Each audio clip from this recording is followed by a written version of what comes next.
screen. Just went off the screen. I'll put it back on. All right. On December 17th, we're going to have the largest election security call ever. We have Kerry Lake coming on, Wayne Root, Dr. Frank, Steve Gruber, Marley Hornick, Kimberly Fletcher, Laura Logan, Steve Gillen, Linda Sinkowitz, many people, Bannon, everybody else. So be prepared for the largest, and it'll be at 1 o'clock Eastern time. So our first guest, we're lucky to have Colonel West on.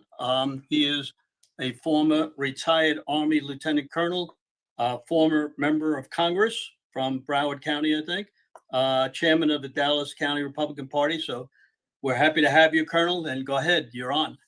Well, thanks for having me on, and give my regards to everyone down there in South Florida, Broward and Palm Beach County, where I had the honor of representing them in the United States House of Representatives. You know, one of the things that we have seen here in Dallas County, and Dallas County is one of the largest metroplexes in the United States of America, is that we have to have systems in place. We have to look and see, even though we are a blue county, there are no elected Republicans in county leadership here in Dallas County, Texas. We have to start looking at how we can start to peel back the onion and getting more control of the electoral systems and election integrity here, even in this county. So what happened, some of the things that we have seen, the breakdown of a lot of these systems, failing of hashtag validation tests, e-poll books that were crashing. ES&S poll book system was banned from the state of Texas because of what happened last year. We sought out, and we got 2 resolutions passed at the County Executive Committee meeting this past September that would enable us to move on election day only, because that's where we really do have the most amount of control over the process. Election day in the primary, March the 3rd of 2026, is that we will have, not countywide, but we will go back to precinct-based voting. We will also enable ourselves to be separate from the Democrats, so that way we can have our election judges, alternate judges, clerks, ourselves. And then also we're looking at the hand-marked paper ballots. But the big thing that we want to try to do here is on election day, that primary election day, is to be able to hand count those ballots. Now, we're in the process of making sure we can raise the funds. We have a hand count task force team that has been doing Herculean efforts in doing that. And we have a decision point coming up because we have to sign a contract with the Dallas County administrator, elections administrator, for us to go forward. But we think we're on a good path to, without a doubt, definitely have precinct level based voting, and also having the hand-marked paper ballots, and also having our primary election day being separate from the Democrats. And I think it's so important that we start to do these things in these blue counties that are located in red states. Because the model, the blueprint of the left is to come into red states, take over the major urban population centers, and then, of course, affect, adversely so, our electoral process and procedures. When I was the state party chairman here in Texas, down in Harris County, which is Houston, the largest county here in the state of Texas, one of the largest in the United States of America, they were seeking to mail out over 1 million unsolicited mail-in ballots in the 2020 election. President Trump only won Texas in 2020 by 600,000 votes. What would have happened if we had, seen those mail-in ballots go out, mail-out ballots go out, as well as they want to have 24/7 voter drop boxes and things of this nature. So I think it's really important that we stand up using our election code and our election laws in our respective states, and let's start looking at how we can assert more control over the electoral election systems in some of these blue counties where we find ourselves. And now I'll turn it back over to you, Steve, if you have any questions. No, go ahead. Well, tell us, what's going on in Texas overall.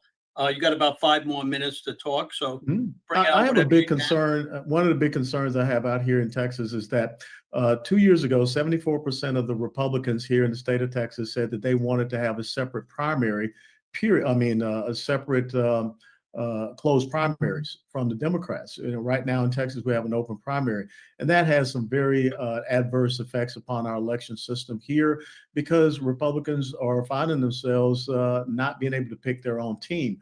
And so the Republican Party of Texas has said that they want to close the primary. 74% of Republicans here in the Lone Star State said they wanted to do so.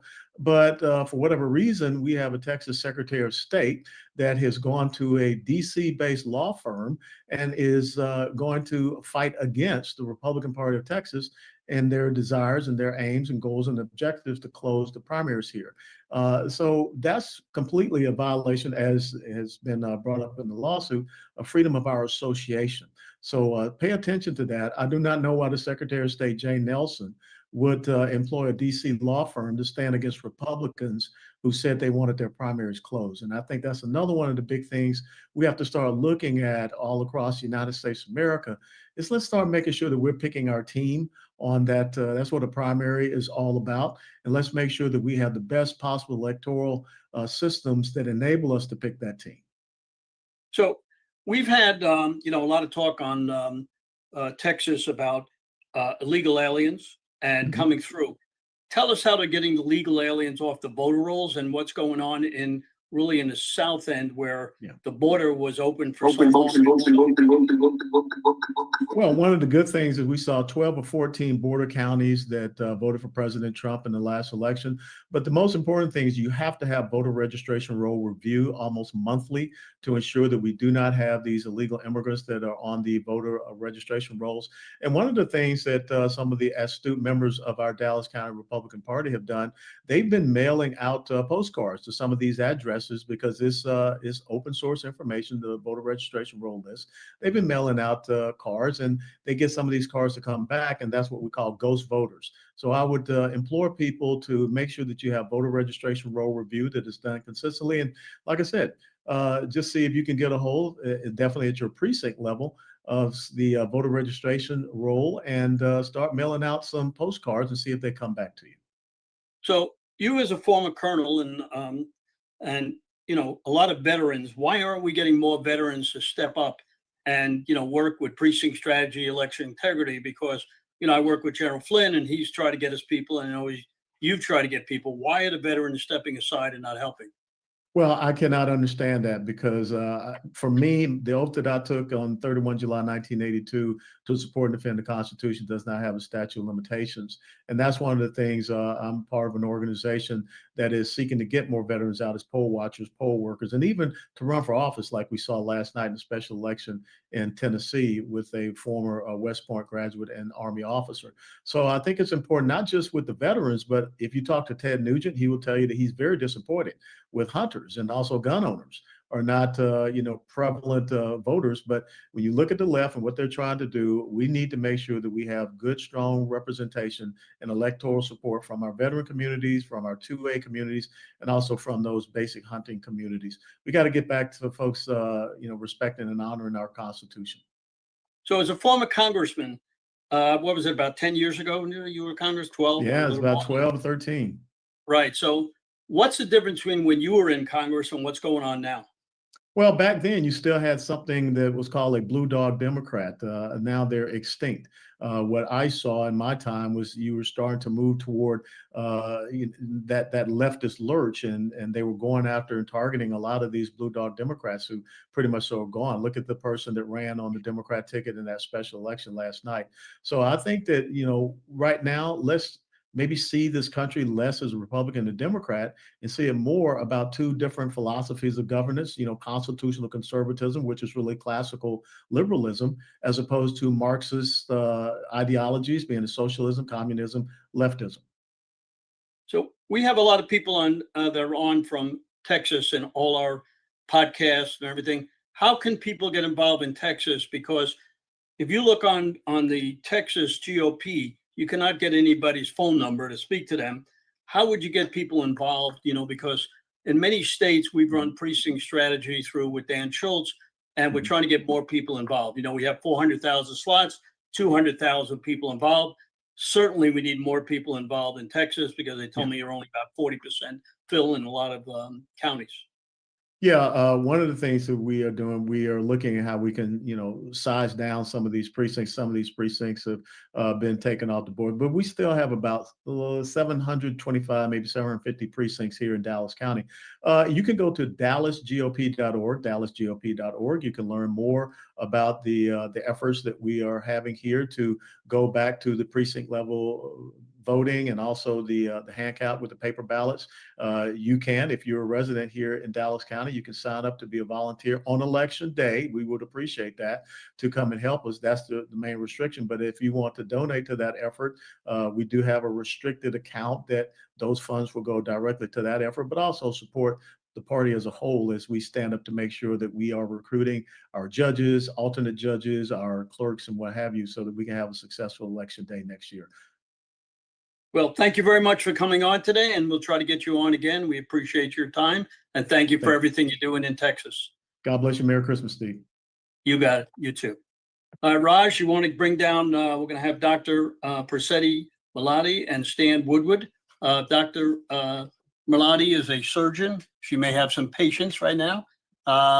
She's a precinct chair and organizer of hand counts, which is very important. So, Doctor, you want to come down, and let's get Stan on there too, if we can. Are you unmuted? I'm unmuted. I think Stan is not unmuted. Stan Woodward. All right, we'll try to get him. We'll try to get him unmuted. So you go ahead. Okay, I'll just get started. Just so you know, I am one of the organizers for our hand count task force in Dallas County. Stan Woodward is the chair, and Stan is there. So if you want to introduce yourself, Stan, real quick. Yeah, thanks, Steve, for having us on. You got it. The doctor and some other of her friends in the party asked me to kick this off this summer, and it's been quite a process. But Preeti can walk you through kind of how the evolution of this has been and how it started. Yeah, I'm thinking just because there's probably a lot of the audience is from Texas, or a lot of speakers from Texas. So this is fairly Texas specific, because as we all know, each state has very different laws. And when we all are looking to turn our elections I think most of us feel that a hand count, paper ballot, in precinct voting, in precinct counting, no machines, is the best, most transparent way to have elections. When we're trying to thread that needle and try to figure out how can we get from our point A to that point Z, each state is different, a different pathway, and each county is a different pathway. And in Dallas County, you know, we have a very large county, many precincts. And so we were interested in doing this 2 years ago. Even this effort had started, but it didn't succeed for a variety of reasons. Not having infrastructure, not having really the right group together, and not having the expertise. But in Texas, as we know, we really don't have much control over our general elections. Especially if you're in a blue county, it's the county commissioners. And if they're all Democrats and want to keep elections at status quo, then we don't really have much power. But in Texas, for the primary, we as a county executive committee have that power to change the way we want to do our primary. So we thought about this 2 years ago. We didn't have, we weren't able to really push it forward at that time and even bring it to a vote. But this year we have, new leadership with Chairman West, who is supportive of this effort. We had President Trump in office. There was a lot more education out there. So we thought we wanted to attempt this again, but we knew that we needed a really good strategy. So in June, a few of us got together and decided to build a team. And we were able to capitalize on some of the other counties' efforts, and Travis and Gillespie, and get expertise. And one of our wonderful consultants, basically, who helped us, is going to be speaking later in your talk. But she helped us kind of organize our thoughts and how we would organize our task force. And so we had to look at it at all angles, because we knew this was going to be sort of a big organizational issue to get ourselves up to speed on understanding the laws and how we could strategize on this, and B, getting the pieces together. So the first stage was really analysis of what are the legal aspects, what are the training aspects, staffing aspects, funding, how much money can we get from the state, how much can we get from the county, how much do we need to raise ourselves? Because as we all know, a paper hand count, paper ballot election is going to be less expensive. 100%. It's going to be less expensive than a machine election. But to do this transition and change over, we have to overcome a lot of hurdles. And so we need, there's some funding requirements that we would need. We anticipated to make sure that we did this responsibly, that we would have backup plans, et cetera. So we went through a process of creating a task force of 38 people. We looked at all these aspects, organized. We early on started communicating with the SOS, early on started communicating with the county elections department so that that we can get those lines of communication, get our questions answered.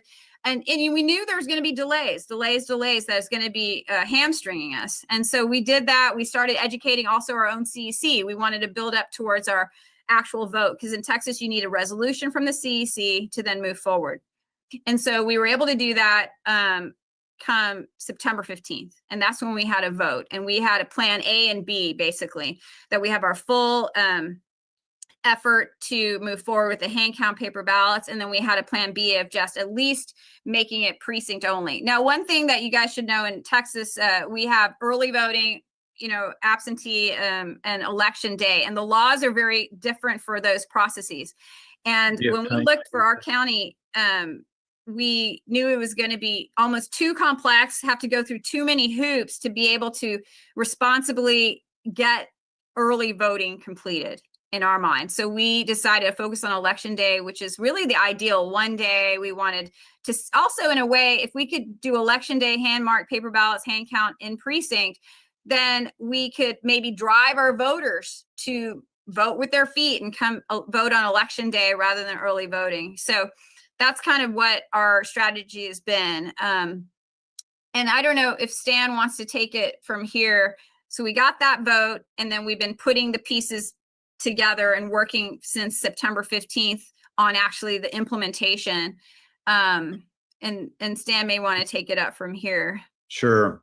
Yeah, I guess I know we don't have that long, but I want to emphasize that one of the things I noticed coming in, I run software companies and startups. And so they asked me to come in because I don't bring in a lot of the, I've been working on election reform from the machine side for a while. And there's some people on this call that, have trained me up since 2018 on the machine side, but have poll watched and worked elections and things like that, but mainly run software companies for a living. So I just approached it like a startup and built it from ground up.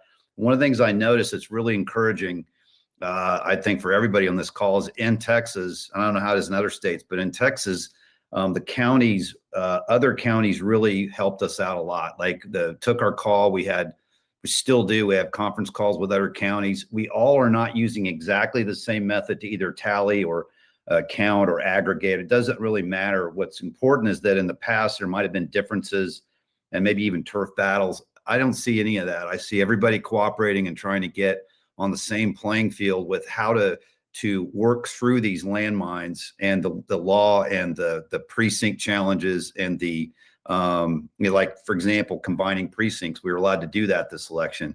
Well, that's huge because that drops your number. If you're doing a hand count, that drops your requirements for people down quite a bit, especially on judges. Going from 428 in a big urban county to 308 is a big deal. So, but you also then need to think about people that you can staff it with that are not working the election. So, none of us have election departments. So you have to find those resources. And then the funding is, for a big urban county, is a way bigger problem. I'm not really seeing that as an issue in some of the smaller counties. They're able to get through any differences in reimbursements and contributions from the county pretty easily. Our scale is so much more massive. We have to make that up. So again, went into this knowing kind of what we wouldn't have, what support we would have from the county and from the state. And we just prepared and said, well, we're going to take the things out that we want to control, like ballots, the chain of custody, counting, tally sheets, all of that. Got a great team put together to do it. And again, we're sharing best practices with all these counties all over the state, and in some cases outside the state. So that's what's encouraging to me about what's been going on. So tell us a little bit about your county and how many people you have involved, how many different precincts, and, are people getting involved in what they're doing as precinct committee people? Yeah. So, and Preeti, if I get off on this, so essentially we have, like Alan said, close to 800 precincts, slightly less. We only have precinct chairs for about 220 to 240 of those. So we need a lot of precinct chairs. Okay. Just full stop. So with the precinct chairs we have, they're asked to do a lot. There's a lot of new precinct chairs that we brought on. So those people are asking to consider being judges, be clerks, be counters, and really in the counter side, go get 10 of your neighbors to go count. If you have 230, 40 precinct chairs, all they have to do is get 10 people to volunteer that they know to count. Now you've got almost everybody you need that you need to count on to count on election night. And that's how it used to be. The judges would go get their neighbors to do it. So that's what we're doing. We have backup plans, but that's essentially what we're doing. We're leaning on the precinct chairs to show up in some way, get volunteers from their neighborhood or from their friend group to sign up. And we're already, I don't know, we're heading towards about 800 counters, and that's just grassroots. We haven't even done a PR ground game yet. We're in the holidays, but we're already at that point. We'll need about 3,300 total counters. We'll need to sign up a bunch of judges, given that we're doing precinct only, non-joint. We'll have to move a lot of people that used to be clerks into alt judge positions. So it's a heavy lift, but we can do it, and we're hoping we get a chance to do it. Thank you very much. Well, we appreciate Dr. and Tom coming on. Raj, are you there? I am. All right. Yeah, Raj, check to see if Garland is on or his wife is on. He was having a problem getting on. He had some technical problems. Got it. Garland is not on. Look Garland for is not Tamara Favorito. Okay, I see Tamara here. Stand by. Yeah, put her on, and he should be on her computer. Great. Tamara, if you Yeah. could unmute. Thank you. Garland is on. I see him. Can y'all see him? We can hear you, but we cannot see anyone. The camera's off. Well, my camera's off, but Garland is on separately. I can see him. Okay, got it. Let me just check the settings here. Yeah. Garland, if you want to try and unmute. Okay, there you go. Yep, Go there ahead, we go. Garland. All There we right, so we go. got Garland Favorito finally made it, an info technology guy for 40 years, cybersecurity. He's going to talk about the best in Georgia. He's from vodageorgia.org. He's on Cleveland Mitchell Zoom all the time. One of the backups for everybody. Fantastic guy. Thank you for coming on. Hey, thank you, Steve.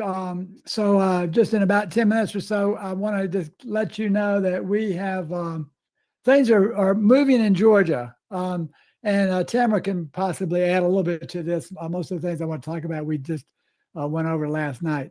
I just want to quickly mention that the momentum is shifting here and not only in Georgia, but also nationally.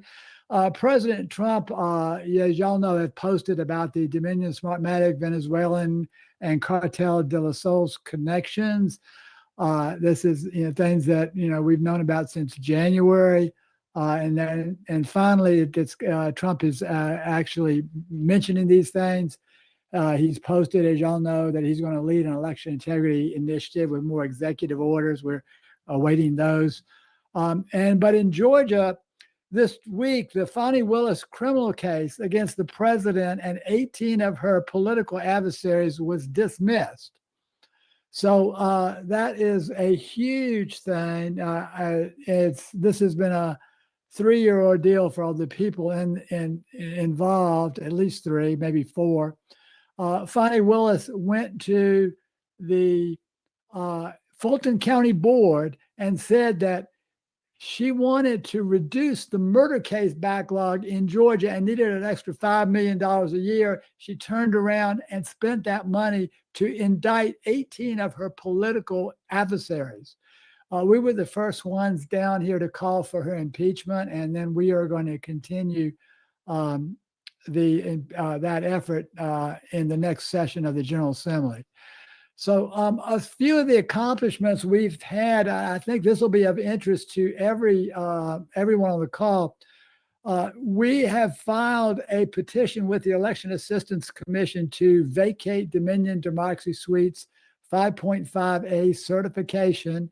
the system was never legitimately certified because it does not meet the password protection requirements that date all the way back to 1985, and nor does it meet the encryption key module standards that date all the way back to 1994. So the system in 2019 was certified based on the 2005 voluntary voting system guidelines. And those guidelines were based on 1985 and 1994 standards. So that it could not meet in 2019 when it was certified. And it still does not meet today, and there's no plan for it ever to meet them.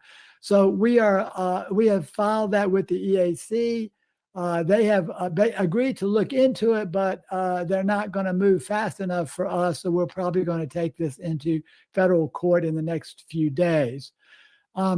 We also, you probably have heard that the DOJ has intervened on the Fulton County ballot case, or they have at least are interested now. We've been trying to get the ballots for Fulton County for, I guess it's been 5 years now. You would think that they would have just simply turned them over and said, here, look, there was nothing wrong. We conducted a legitimate election. And here's the proof. Well, no, they've hid those ballots from the public for 5 years. We won a case in the Georgia Supreme Court for standing, and the Fulton County judges are still shuffling stuff behind the scenes to try to prevent us from looking at the ballots. They're telling us that they don't have them, but they told all the courts that they do.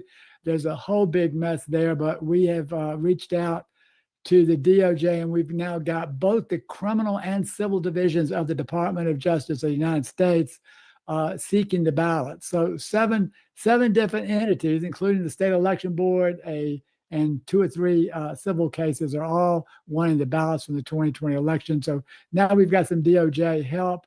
And then the voting system, we've made voting system security recommendations to the House Election Study Committee about what we have to do to secure the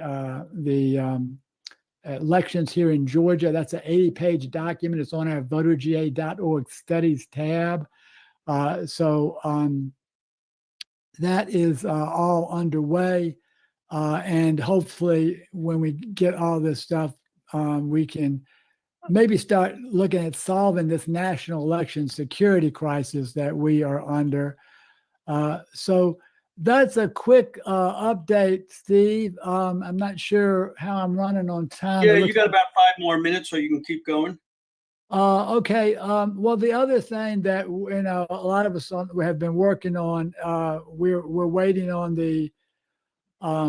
We're hoping that President Trump will declare a national election emergency in 2026. We have prepared procedures. A lot of folks on this call have worked on these for months, but we call them the safe steps, securing accurate federal elections with safe, transparent election procedures to try to do the things that President Trump wants. No voting machines, no archaic voter rolls with ineligible registrations, no mail-in voting.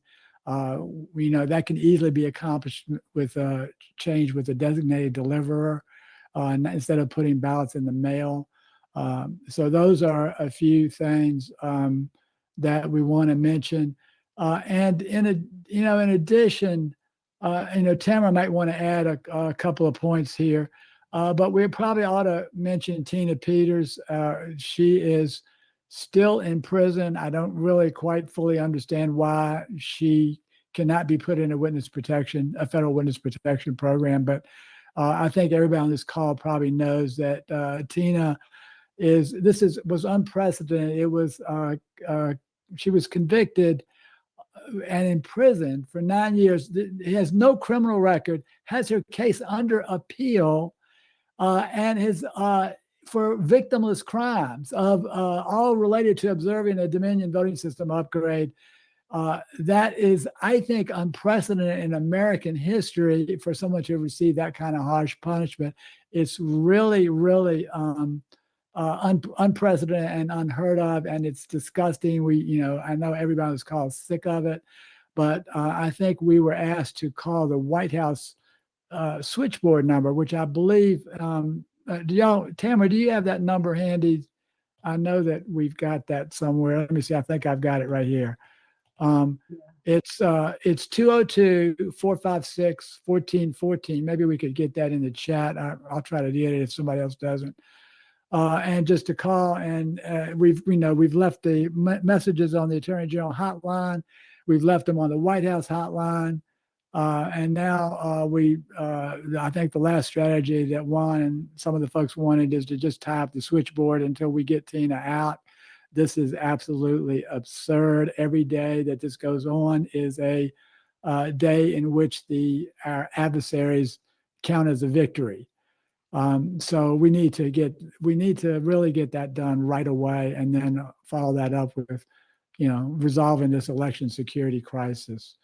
So I think that's my 10 minutes, Steve. I'll stop there. And all right. Well, thank you very much, Garland. If they want to get a hold of you, a lot of people ask how to get a hold of you. And since there's so many people on, we can't just put it in chat. Could you advise everybody how to get a hold of you if they want you? Sure. Email is garland.f@voterga.org. And Tamara is tamara@voterga.org. Those are our email addresses, and we will, get back with you right away if you got something you want to check out. Fantastic. Well, thank you very much for coming on today. You have a good holiday. Next up, Raj, I don't see Sam Sorbo on, so we'll get Mark Cook on if you see. I'm right Sam. here. Oh, Sam's She's on. there. Sam's right here. Looking All right. right at you. All right. Well, that's fantastic. I was trying to get a hold of you and we couldn't get you. So Sam I've been is going to texting talk. you. I know. I don't know. I've Sam's been on the whole time. She's our All right, education freedom activist. We're happy to have her. As you know, we always have technical difficulties once in a while, so I'm glad she slipped in there through the cracks. We love you. She's been on all kind of programs and everything, and we're happy to have her gone. So come on down, and we appreciate you coming on today.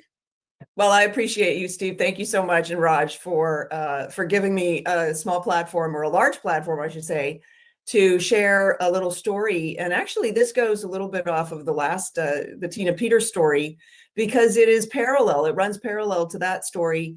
It's a story about a parent who, his little girl came home from school. She was 9 or 10 years old, and she said, "Daddy, how do you know what your gender is?" And he said, "Well, you're born with a gender, and that's the way you're born, and you're either male or female." And she said, "But that's silly, Daddy, because in school today, I was given a quiz about gender and sex and preferences, and everybody knows that it's a spectrum." And he did a little bit of research, and what he discovered is there was a queer witch who had been given the right to conduct sexual surveys of children in the school system, in the government-run school system. This is a third-party survey. And so he complained because he said that it was a violation of the Protection of Pupil Rights Amendment and also the Family Educational Rights and Privacy Act, or FERPA. And so he submitted a complaint back in July of 2024. It also alleged then that there was retaliation after he complained and destruction of records. And so then he spoke to the Student Privacy Policy Office and the Department of Education, and he reported the civil rights violations. And this, of course, was all before President Trump was elected. But the person that he spoke to, who was supposed to then report the civil rights violations to the Office of Civil Rights, was required to do that. He never reported it. And since then, this guy, this dad of little girls, has been actually targeted by his school board, the school system, and of course, their taxpayer-funded lawyers. And he himself is a lawyer. They threatened his job to the point where he needed to change jobs. He got another job, and they marched right down to that new law firm and threatened them with withdrawing any school board or any school official business from that law firm if he wasn't fired. And he is still undergoing this kind of retaliatory actions because he complained about a survey, a sex survey that never should have taken place in the public school. And so at Parents Demanding Justice Alliance, which is an organization that I co-founded to help fight for the rights of these parents, we represent over 60 parents who have been accosted in similar fashion to this. Some of them were objecting to the masks. Some of them were just speaking about the various things that do happen in the schools that are inappropriate. We're all very familiar, I'm sure, with the case of the Virginia man who actually was arrested at a school board meeting because he objected to them having transferred the young boy who claimed to be a girl, who then sexually violated this man's daughter in a bathroom. And then that young man was transferred to another school without any advisory about the fact that he had accosted and attacked, I should say raped a little girl. And so these things are happening. We're seeing more and more. And my organization is fighting for these parents. Now, I will tell you, I'll just give you a quick update. We have spoken with the Department of Justice. We've spoken with the Weaponization Working Group. We've spoken with the Department of Education.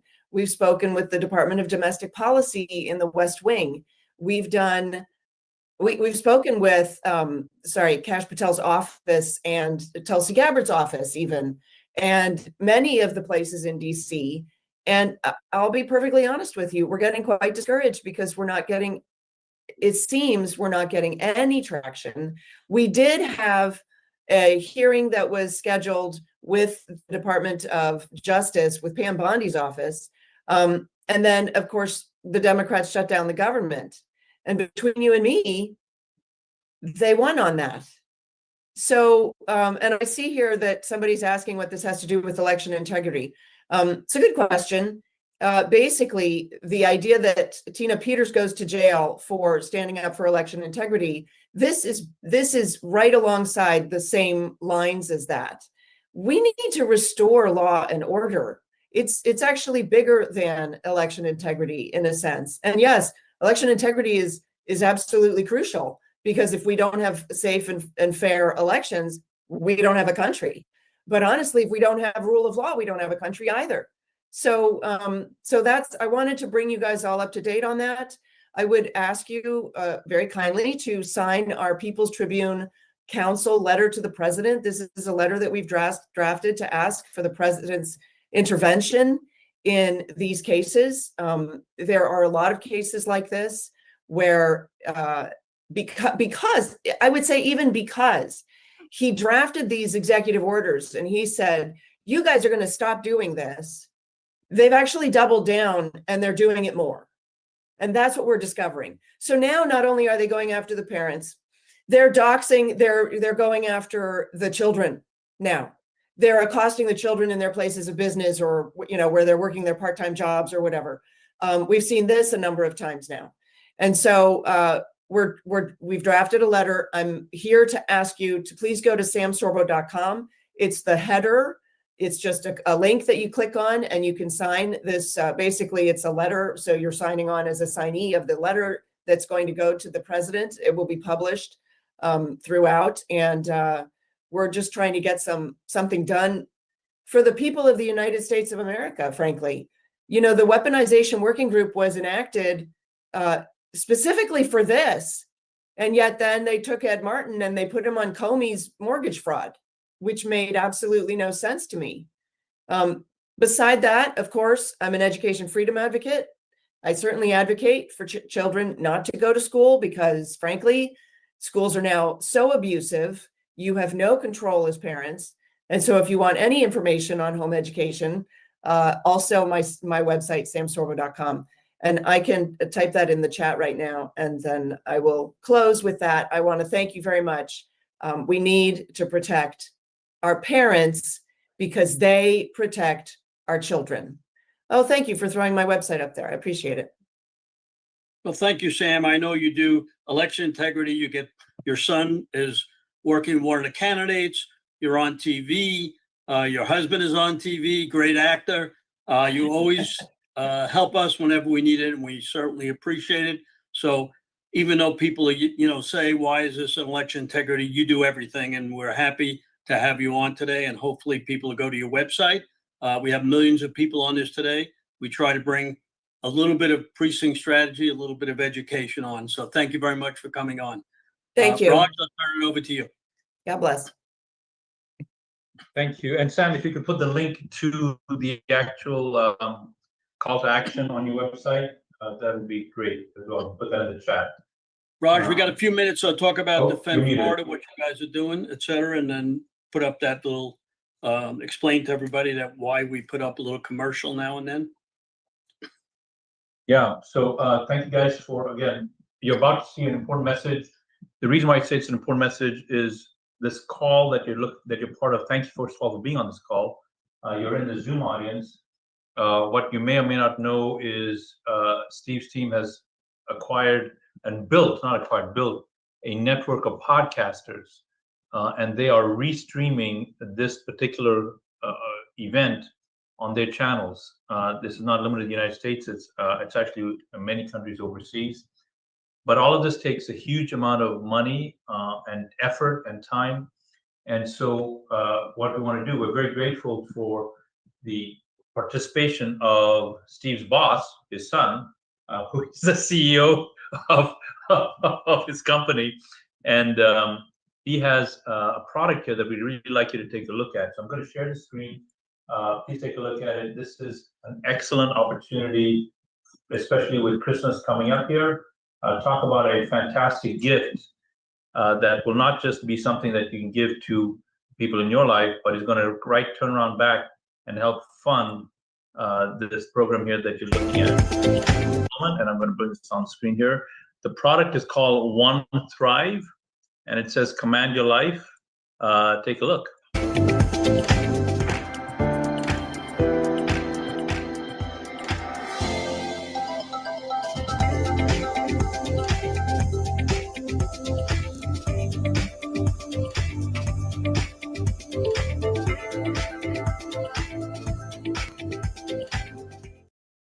So, guys, it's available there on that website, which is One Thrive. Let me put it back up here. The website is One Thrive. Please make sure you take a look at it and keep it in mind for all of your Christmas shopping, Christmas decorations. All right, a quick update on Defend Florida. So we continue to work and push for election reform in the state of Florida. We are having a phenomenon where key legislators are not willing to meet with subject matter experts on the election process, but they are willing to meet with lobbyists and special interest groups. So we are looking at how we can actually get a special interest group or lobbying resource to help lobby for election integrity reform. All across the state, across the country even, we are seeing in some areas a clampdown on free speech. This is driven by conservatives in many cases. And if that is happening in your area, we want you to stand strong. The First Amendment in the United States has been given for the reason of everyone being able to express themselves without fear of retribution. We are finding within the conservative movement that certain conservative organizations are now saying that they want to have unity by having people shut up. And so that is never, never, ever healthy. So I want to encourage you to do what we're doing here, and that is standing strong, organizing to make sure that if you have an area of improvement within our political system, be bold, be vocal, and be loud. And you being on this call is part of that. So Steve, thank you for that. I'll hand it back to you. So Mark Cook is up. Find him and let's bring him down. He's been on Great, before. Mark. Yes, go ahead, Mark. You're up. Howdy, welcome everyone. All right, so if anyone doesn't know who I am or what I'm doing here, I founded handcountroadshow.org, and I did that because I realized we have a massive education problem, and I wanted to do everything I could to empower as many people across the country with the knowledge necessary to fight this battle that we are in. And that battle for me, it boils down to our elections have been stolen from us. They've been completely usurped. and put in the hands of corporations and parts of government and agencies that run and control all of them. And then they hide behind the laws. And we, the people, barely participate at this point. And I was Tina Peters, lead forensic analyst. I saw what she had with my own eyes. I was the first one to look at that stuff, and I realized what state we were in. So what we've got is still a lack of understanding by a lot of people around the country. We have not done a good enough job of educating, and I'm continue driving county to county. I live in a trailer, and I pull it with my truck.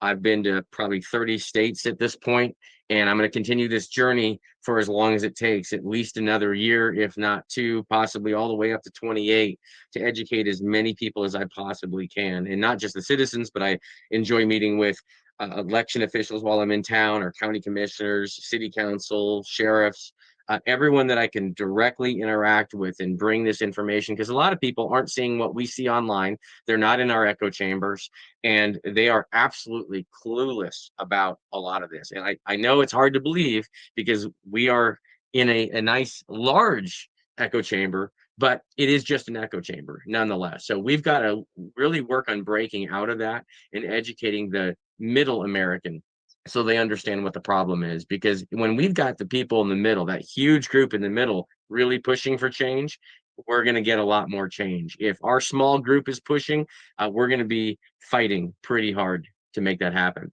So the old school manipulation, I call retail manipulation. The new generation is wholesale manipulation, which is designed to be hidden. It's largely invisible to most everyone, and really requires cyber experts to even see it or analyze it, which makes auditing elections impossible for 99.9% of people. But that is by design. That was not an accident. And then we've got leadership that are in positions that seem either they're unable or unwilling to understand the wholesale manipulation that we're all experiencing. And if we focus only on the retail manipulation, we're going to lose our butts. And we actually just saw that in 2025. Because most people have been focusing on that. And I'd say, I'd love to see an executive order. I did help write an executive order with a bunch of people that are on this call now. I don't think it's guaranteed. I am planning for the worst. I'm planning for no executive order to come. And then what do we do? I'm planning for, let's say, a little bit better case. An executive order does come down. Well, what's going to happen when it comes down? Is everyone in the counties all across the country just going to say, okay, we're going to follow it? I highly doubt that. There's going to be some counties and some states that are going to throw the middle finger up at an executive order, and they are absolutely not going to follow it. They don't follow existing laws. Do you really think they're going to follow some executive order that comes down from a person they hate? So think about reality in how we're going to deal with that situation when and if it arrives. We still have very vulnerable systems. We've got massive lacks of transparency. We've got laws not being followed. We don't have anything being enforced. We're struggling to try to get things enforced, but we're not being successful yet. We seem to have a little bit of an asleep DOJ. I really hope it's just because they're working in the background. But I think everyone on this call realizes we have not seen what we expected to see in this first year with regards to our elections. And if it was truly important to them, I would have expected to see a little bit. I wouldn't have expected to see 2025 slaughter that we saw. We still have abusable processes, abusable systems. We've got virtual voter registrations floating in. We've got virtual ballots still floating in with the mail-in ballots. And God bless President Trump for making some public statements about this. But public statements don't fix the problem alone. They bring maybe a little bit of awareness, but they're not actually fixing anything. The voter rolls, yes, they're being cleaned. That's great, but they're not being fixed at the root cause of what allowed the bad entries to get in there in the first place. So this voter roll poisoning, we have no way to stop it from happening. So we spend a lot of time cleaning them. And like Sean Smith says, it's like sweeping a dirt floor. So it's a temporary thing. And we don't have any way to know if there aren't shadow databases out there. There's no way to disprove them. That means like a public auditable database and then a shadow operational database. And then if they are running the shadow operational databases, which it looks like they might be doing, then that's why we are playing reconciliation theater for years and years and years afterwards. You know, they've got all of our efforts focused on cleaning up a voter roll system that we can't clean up because it's fundamentally broken in its very design. And then we got signature verification still being used to inject phantom ballots. Basically, signature verification that can't even be done, isn't being done from anyone authorized to do it or trained to do it or certified to do it, which allows rampant mail ballots and phantom ballots right through that system. And it doesn't even matter what the signature is. A ballot that shows up by mail, there's no way to know who actually filled that ballot out. So checking a signature actually does nothing. It's security theater is all it is. It's a warm fuzzy, but it doesn't guarantee that that ballot was filled out by an eligible voter because we have no idea who actually filled that ballot out. We also have no idea who signed the envelope. So we're checking a signature. We have no clue who put the signature on the envelope. And then we're considering that signature in consideration of allowing a ballot to come in, which we have no idea who even filled that ballot out. That is a massive problem. And that's why we must get rid of mail-in ballots. And if you guys want to expose the signature verification system for the sham that it is, contact me privately. I can help you do that. We could blow that whole signature verification system totally up, which I believe would probably blow up mail-in ballots as well. It would be it'd be a knife right through the heart of it.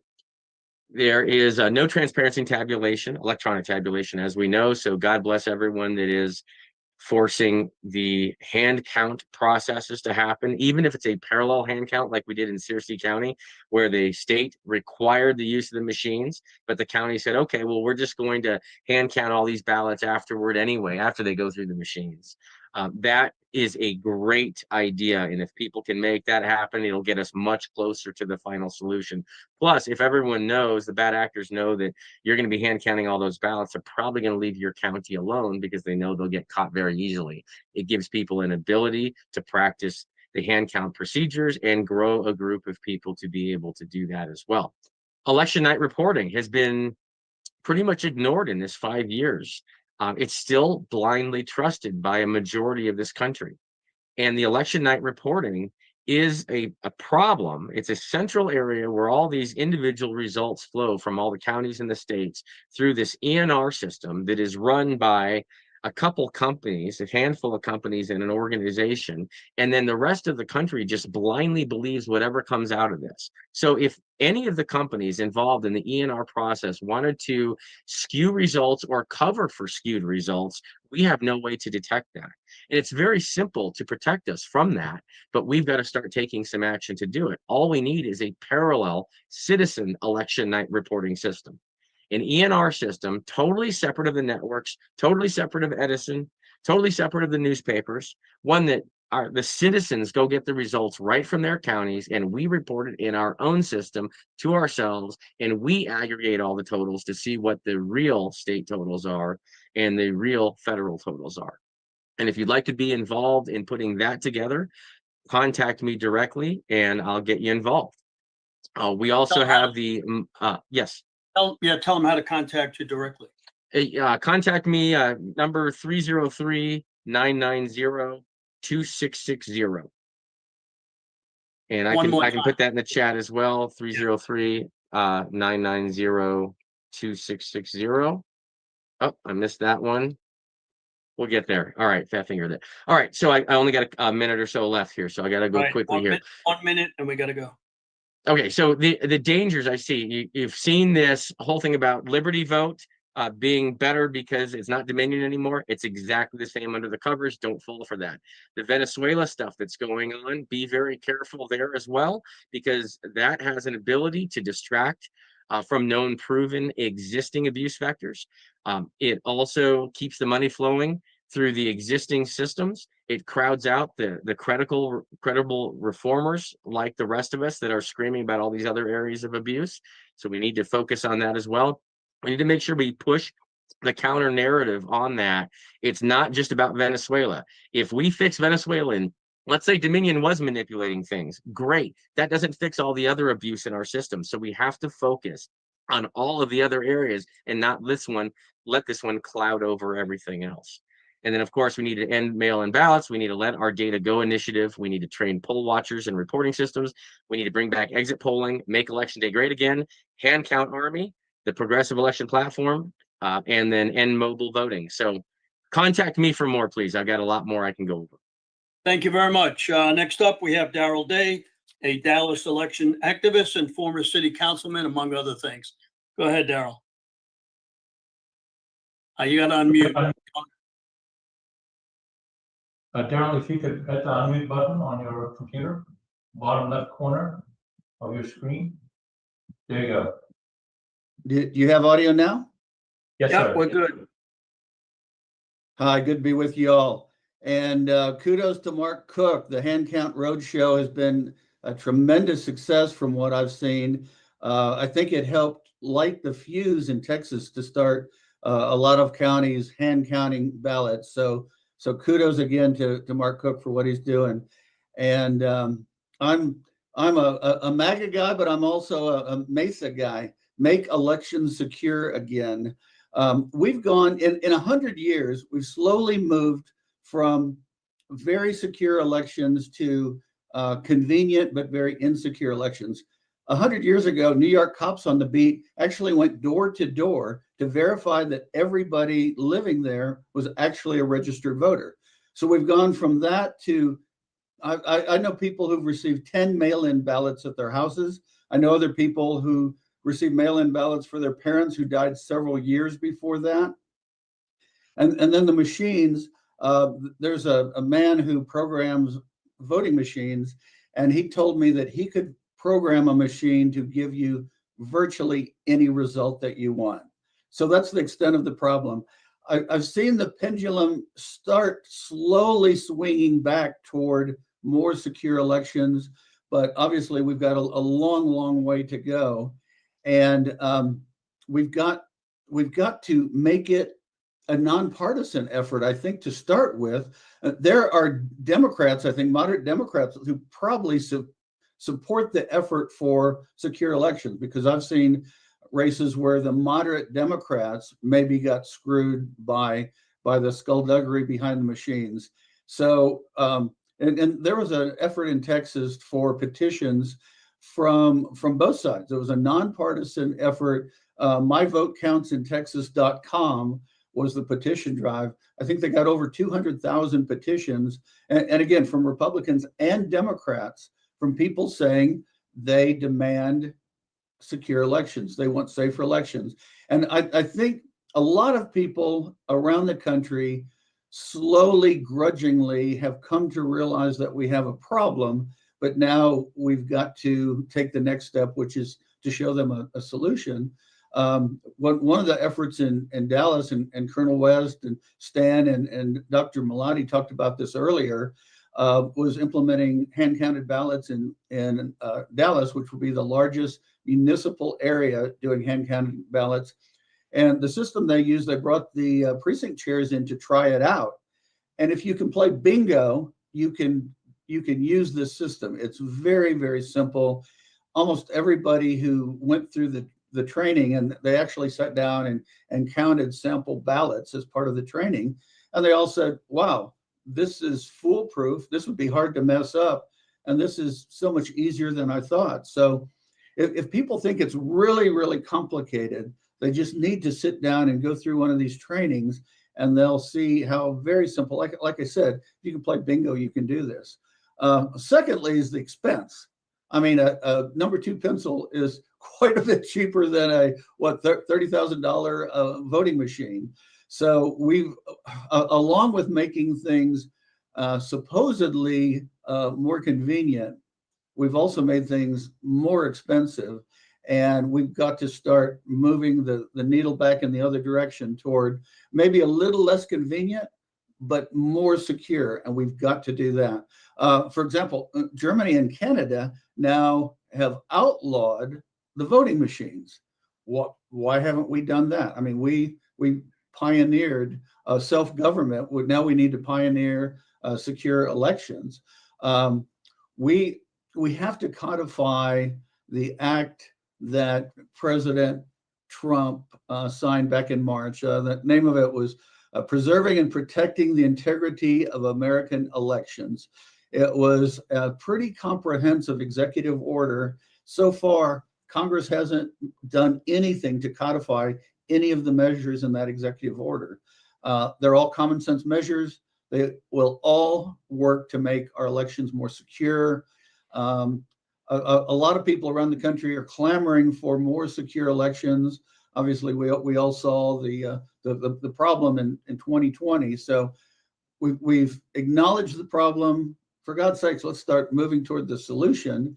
And I encourage everybody to read President Trump's executive order from March 25th and see the steps that he talks about in there. And like I said, it's all common sense steps that will make elections easier, simpler, and more secure. The machines now, I don't know. I don't know about you all, but I don't read barcodes. So I can get the printout of my vote or the ballot when I vote. But if I don't read barcode, I don't know what it's actually telling the machine. So yes, hand counted ballots. And we also have to get rid of county-wide balloting, which has been a abject disaster for election integrity. And then, of course, mail-in ballots. Mail-in ballots were initially devised for our servicemen overseas to vote, right? So we've gone from that to somebody sitting in their mom's basement playing video games, not wanting to bother to run down to the local school to vote. So mail-in ballots have gotten out of control. We've got to scale them back. That's part of the executive order that President Trump signed. And we've got to get rid of the mail-in ballots. It's just been a disaster. It's been a disaster. So we have to move aggressively toward more secure elections. And then I think the final piece is aggressively going after voting cheats. We haven't seen enough voting cheats perp walked. We need an aggressive enforcement at the state level, at the county levels, at the federal level, to get people who cheat in elections, especially the large systematic vote harvesting that we've seen, that we saw in 2020. Anybody who saw the movie, I think it was 2000 Mules, if I recall, know that, vote harvesting was a thing, was abused, and I don't know why we haven't more aggressively gone after voting cheats. Now I know it's sometimes it's hard to prove, but we've got to invest the time and resources into going after voter fraud. Americans demand safe elections. And I talked earlier about trying to make it a bipartisan effort. Would love to see Democrats joining Republicans in trying to clean up the process. I know I sound like Pollyanna saying that, but we can't have it where Republicans are pushing for safe elections and Democrats are fighting us. We can't have President Trump advocating for safe elections because the Democrats will just instinctively, reflexively fight anything that President Trump advocates, even if it makes perfect sense. I mean, if President Trump tomorrow said he loved apple pie, Democrats would try to jail every baker that makes apple pies. So we have to get away from it being a partisan effort. We ask independents to join us, libertarians to join us, moderate Democrats, please join us. Everyone is in this together to make U.S. elections safer and more secure. And if it's at the expense of a tiny bit of convenience, so be it, because we have to have safe elections in this country. Okay, thanks a lot. Raj, you want to see if Mike Lindell got on yet? If not, we'll get John Goodman on in his place till we can find him. Stand by. Mike is not on the call at the moment. Hang on, I'm waiting for his assistant to let me know. They haven't got a hold of him yet, so put John Goodman on there a second. Come on. So you can Great. find John. John, go ahead and unmute. Do it again, John. There you go. Great. Okay. Hello, everyone. I'm John Goodman, and I'm a member of the Florida Election Integrity Committee. And I'm a last-minute speaker today, but I have some interesting information for you. First of all, I admire Mark Cook's hand count campaign. We have to go to hand count paper ballots. The voting machines are not trustworthy. So I agree with that. I believe Mark released a 17-page draft of an upcoming EO. I'm not sure if I have the right Mark Cook, but I believe it is. I've been fortunate enough to read that. I read it in May. And this is not an EO that is your normal EO. For a few of us that have been privileged to be able to read it in advance, there are enforcements and there are penalties. And there's a big story from the DOJ in the New York Times talking about anyone cheating. It's no more slap on the wrist. It is going to be a federal election interference charge. That's number one. Number two, of course, Donald Trump's going to sign an executive order, because if he doesn't, and the Democrats are able to use phony mail-in ballot to take back the House, they will impeach Donald Trump, and his policies will be stopped cold.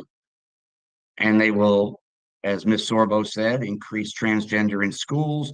They will expand transgender just in the population. So Donald Trump has the most skin, along with the country. He has the most skin in the game over anyone. As far as enforcement, I'm just going to repeat what Dr. Corsi said. I'm not going to get ahead of Dr. Corsi, and I'm not going to get ahead of President Trump. But as has already been said today, Donald Trump's going to declare a national security emergency on elections because now there's proof that that China tampered in our 2020 election with a fake ID scheme. Some of you may have read that from John Solomon. And Kash Patel has made some arrests, has the IDs, and then he's going to invoke his Article 2 powers. And you know what? The Supreme Court does not hear Article 2 national security cases, just like they don't hear cases of pardons. And that's how Joe Biden got away with those 10-year pardons for everyone. Hey, That's John, why, yes, give me a second. We'll get you back on a little bit later. We got Sure. Mike just came on, okay? sure. All right, Raj, Mike. you want to put Mike All on? Thanks, John. We'll get you on a little later. Okay, see. Stand by. Stand by.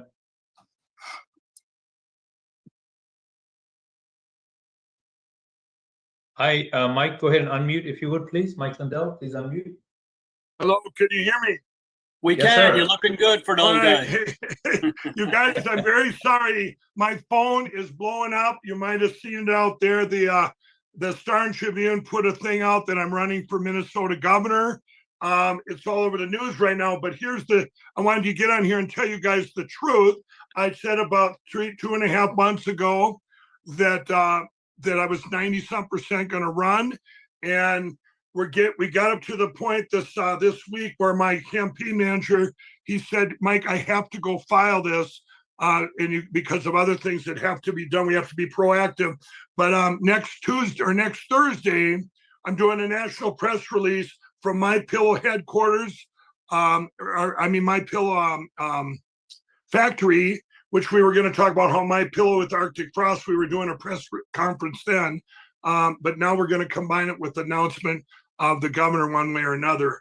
See, that's they just keep calling me. What the Star and Tribune did and what they've all done is they said, because I filed that, they're saying Mike Lindell filed, and everyone's going, he's running. And you guys, I'll tell you right now, I'm 99% going to do it. Wink, wink.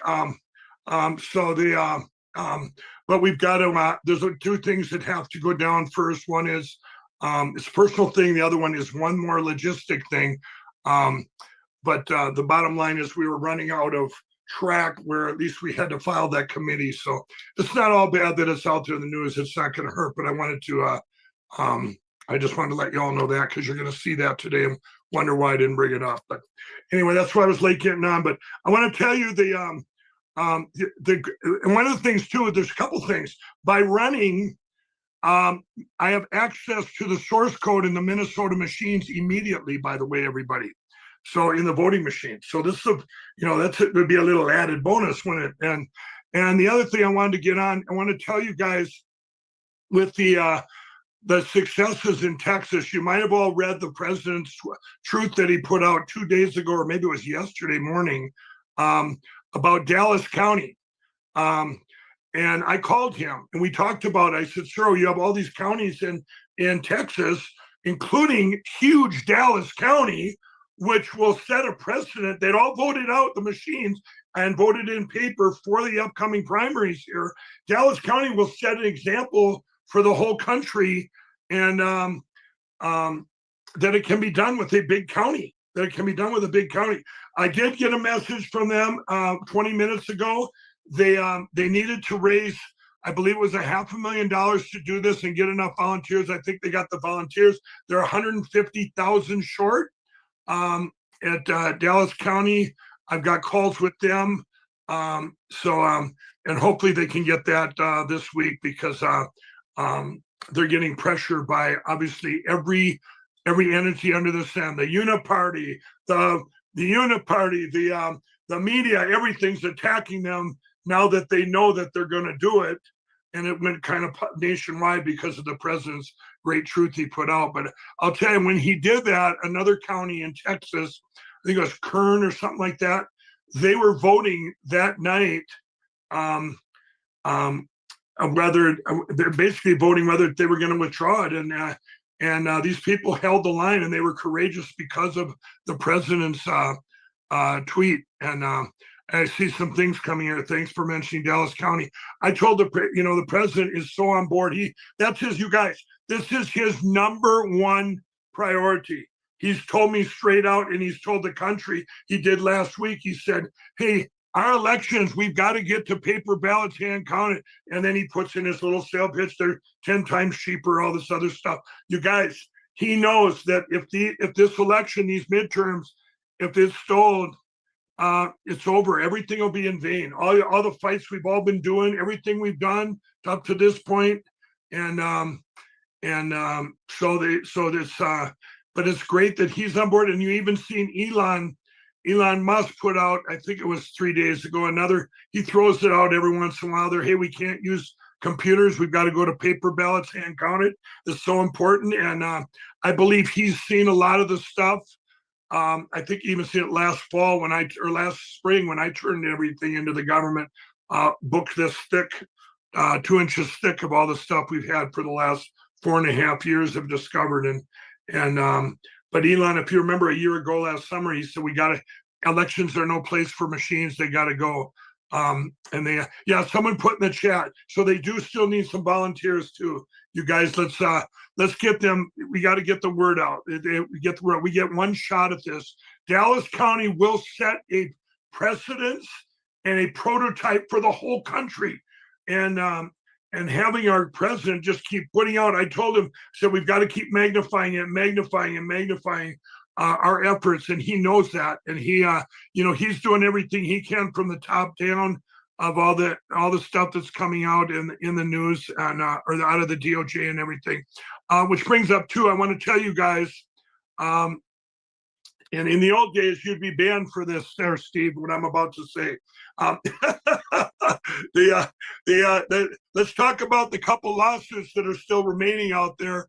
The Smartmatic one, where the judge in Minnesota ruled against MyPillow and myself without even going to jury trial, that MyPillow and I defamed them. And you don't let me go to jury trial, I get to go to jury. So they decide how much I owe and if it was malicious. And I guarantee it was truthful. You can say whatever you want about that, but they after that, all the whistleblowers came out for Smartmatic, all the evidence come pouring out with these whistleblowers.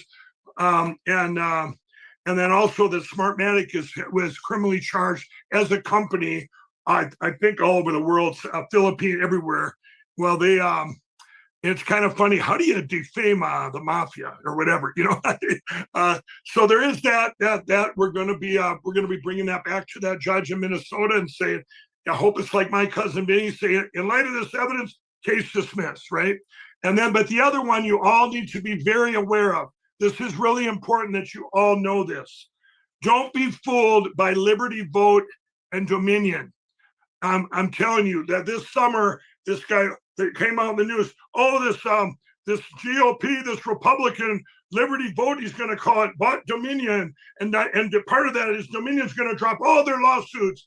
Well, that's a big lie, everybody. They haven't dropped My Pillow and Mike Lindell. They are lying and lying and lying. And just 2 days ago, Emerald Robinson on Lindell TV, I believe she put out on my TV network that Dominion has deleted, or they told publicly they're going to delete all their records because they're tired of storing them. That was Discovery. That was millions of dollars I paid for Discovery, tens of millions that poured in. It's disgusting what they're doing, but don't let them fool you in the media that, oh, these machines are safe because we got a nice name to it, and a Republican now owns the company, which who knows who really owns it. And it was kind of funny because Jasmine Crockett or Crocker, whatever her name is, down in 2 weeks ago said a mega bought Dominion. Now Donald Trump's going to steal the elections. And I thought, well, you know what? Good for her. Everybody should have fear of unsecure elections. And we all know that we need to get to paper ballots and counted. So I'm very excited on what's going on. You guys all see everything going on in my home state of Minnesota, the corruption. And you guys, I always say, I'll give you all hope. Evil is greedy, and evil is greedy.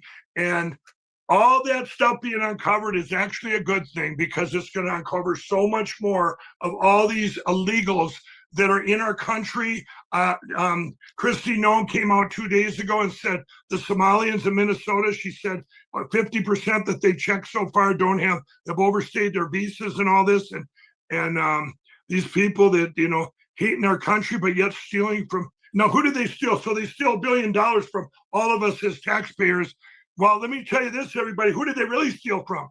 They stole from the people that were supposed to get that help, which was downtown Minneapolis. There's your blacks and Hispanics. There's people where me used to, you know, I used to be an addict and live down there. And it's just, I look at this, the same thing when I went to Chicago for the DNC convention, and we pulled Lindell TV. We pulled all went all over to Chicago and talked to blacks and Hispanics alike and said, what's your biggest concern for the upcoming election and who are you voting for? And everyone we talked to was switching to Donald Trump, even though some didn't like him for one reason, everybody, the illegals were taking all their resources, not just handouts from a government, but they were taking their treatment centers. When they would go in to get help, they go, I'm sorry, we're full. We got a bunch of illegals here that, or they're going to their hotels. Some of the time we couldn't get hotels there because the hotels were filled with the illegals. So anyway, I'm just saying all these things you're seeing right now are actually, once again, good things. You know, it's kind of like the 2020 election, which will go down in history as one of the most blessed days ever, because we wouldn't be all talking right now if it wouldn't have been for that stolen election of 2020. And then, you know, everything that's come out of that from your great work, Steve, and everyone on this call. And we wouldn't be here. We would all went to bed that night. They would have stolen it. Biden would have won. We'd all said we took God out of our country. What did we do? And we're just doing. We're the minority. This majority all wants transvestites and all this other garbage. But instead, that was a big lie. That's a 95-5 issue, if that. We all want great, you know. Now, did a nation turn its back on God? That's what Minnesota did. Minnesota turned its back on God and took God out of our schools and everything. And look what we got over there. It's a mess, but you know, it's got to be a mess before people get engaged like all of you and we get this cleaned up, and we're well on our way. But we cannot let all of our work and our great president, the stuff he's doing now, we can't let it be in vain. So everybody keep going, and God bless you all. You always give the War Room all the specials. You got a special for My Pillow for my audience here. Absolutely, you guys. Go to mypillow.com. Wait, do you have a promo code, Steve? No, use yours. All right, you guys, you know what? Let's make this easy. We use promo code Mike. Then I'll know if I'll use promo code Mike today. And you guys are what I'm going to do, you're going to get free shipping on your entire order. And you're going to see all the Cyber Monday and the Christmas specials there. I'll give an example of what we're doing right now. We have 5 pillows. These are these little travel pillows, and they have Bible things like Noah's Ark and stories on them. And so you get 5 Christmas gifts for $29.98. So less than $6 a piece, free shipping on your entire order. We're doing that free shipping. And you guys, that's a big deal. This is an exclusive. We're doing it on the War Room, and we're doing it here too. So, but you guys, we have our towels, $39.98, our 6-piece towel sets, our Giza Dream Sheet, our president's favorite, as low as $29.98, best sheets in history. We have our pillows that as low as $14.98, and you guys use that promo code Mike and get the free shipping. And just know that you guys are helping the most attacked company in history. And my employees, their employee-owned company, they've stood by and stood tall. And you guys, if you could get on Lindell TV next Thursday, December 11th, I believe it's going to be at probably 9 a.m. Central Time. The announcement will get out. But we'll talk about the government run, but we're also going to talk about My Pillow. We're still standing at the help of all of you guys to keep buying My Pillow and supporting us. And we're going to support you all with free shipping on your entire order, the best specials ever, promo code Mike. How's that, Steve? Well, it's great. And I can tell you that when I met Mike about 4 years ago, I called him up cold. And the first thing I said to him was, you have the best towels in the country. I bought them from Bloomingdale and everybody else. And he actually sent me a dozen towels, and I'm still using them 4 years later. So action. As soon as you declare for governor, let us know, and we're right behind you. And thank you so much for coming on today. Happy holidays. Yep. Thanks, guys. God bless you. All right. So, Raj, you want to put up that thing? We talk about myflagshirt.com.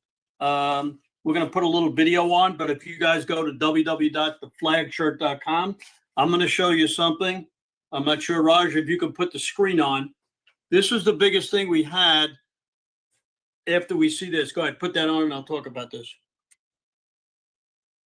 So let me play this flag shirt. And again, folks, just like I mentioned before, you can see the great shirt that Steve Stern and I are wearing. Fabulous gift. Doesn't matter if you're up north where I am right now. I'm in Rhode Island, and I got my whole, see how I made the Florida shirt winterized for the north. You can see that right there. So guys, fantastic gift. The nicest thing about the flag shirts is when you're wearing them, people smile. Like you go in the grocery store, they see the shirt, people smile. I don't know why that is, but it's a fact. And so either whether you're wearing a shirt like the one I'm wearing, the way Steve's wearing, or the hat. Check out his new hat there. Our model here, Steve Stern, modeling the Put us on the full screen there. There you go. Okay. So over this past weekend, we sold 5,000 of these shirts and hats. It's America 250. I don't know if everybody can see it. I don't think we're on the screen. I got you on the screen. Yeah, they can see it full screen. Yeah. All right. So can you see that? USA 250. And we have 20, 30 little shirts. USA 250. A great gift. We're going to do our Flag Day event, which Raj and I do every year. But this year we're going to do the 250, June 14th, the United States 250. And I'm proud to say that I'm going to be in business 72 years. I gave most of the business to my son.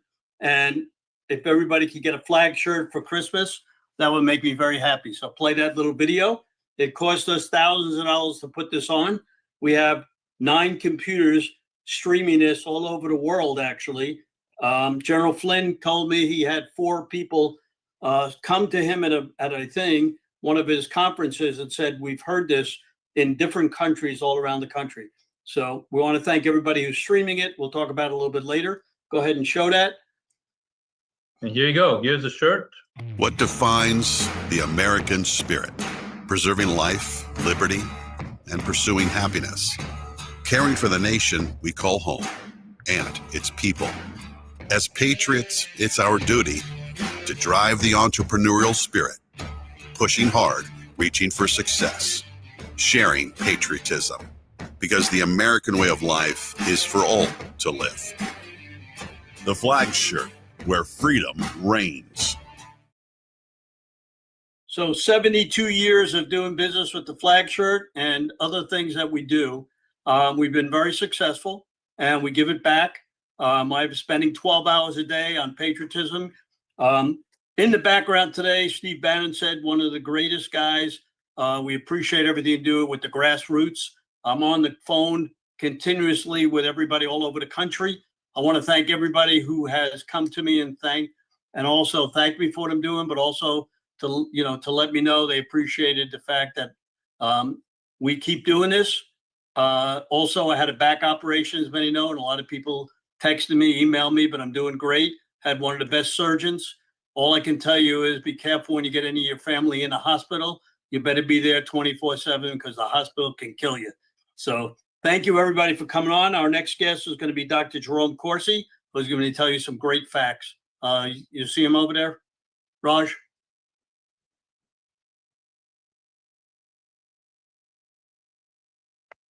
Raj, I'm right can you hear here. me? Can you see me? There you go. You're on, Jerome. Great. Well, first of all, I want to thank everybody. It's been a great show so far. Number one, there's nothing more important than getting election integrity. And I want to, I've been watching some of the most recent news, some shocking things coming out about 10,000 voters in different states using the same voter ID and the same social security number. I mean, we're now seeing state after state just egregious violations. We point out in gods5stones.com of these algorithms within the state database, a board of election records, which allow the creation of these false voters that can be used in mail-in ballot schemes. And I know Donald Trump has got a million problems he's dealing with, including the Somalis, which are cheating in elections. It looks like we did very well in the Tennessee special election, but that's again another one that should have been a landslide. And I live in New Jersey. I still think the New Jersey governor election was stolen.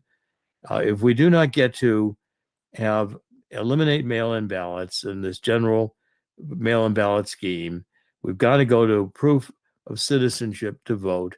We've got to get rid of the machines altogether and go back to paper. We've got to have proof of citizenship and voter ID to make sure only citizens vote. If we do that, the Democrats are going to lose massively in the midterms. And I'm with Peter Titkin. I think that Donald Trump is now putting the National Guard and the military in the cities in order to contain this Democratic encouraged violence. And if we need to, I think we ought to send the military, the 101st, to get Tina Peters out of a Colorado prison. The Democrats would rather hold her in prison, have her die in prison, than admit that all she wanted to do was expose election fraud. The American people are seeing through this, and the Democrats have a death spiral in terms of their appeal to Americans when they're supporting Somalis who are engaging in billion-dollar schemes aided by the vice presidential candidate for the Democrats. When you see that, Nashville Democrats would rather side with those who hate Donald Trump. Only the angry screaming on the left, supporting illegal immigrants, resisting ICE efforts to deport illegal immigrants who don't belong here. President Trump is taking strong action. He yesterday decided that all of the auto pen actions of so-called President Biden were illegal, null and void. And the next thing he has to do is issue the executive order, which is under preparation, and just take the hit that if the Democrats don't want to have fair elections and midterm elections, then this is a national security emergency. Under Article 2 powers as commander-in-chief, Donald Trump has the right and the ability to go in and have the military run the elections to make sure they're run fair. And I think Americans are sick and tired of seeing this country sold out to illegal immigrants who are committing vicious crimes in cities supported by the Democrats, when the Democrats have gone beyond being merely a communist party, but to becoming a communist Muslim party that absolutely rejects America. And if we're on the verge of a civil war, let's get legitimate elections like Donald Trump has promised. He's going to do it. It'll take a brave action, but I think the MAGA movement is willing to support whatever Donald Trump needs to do to make sure that in the 2026 election, the Democrats don't steal the House and Senate again.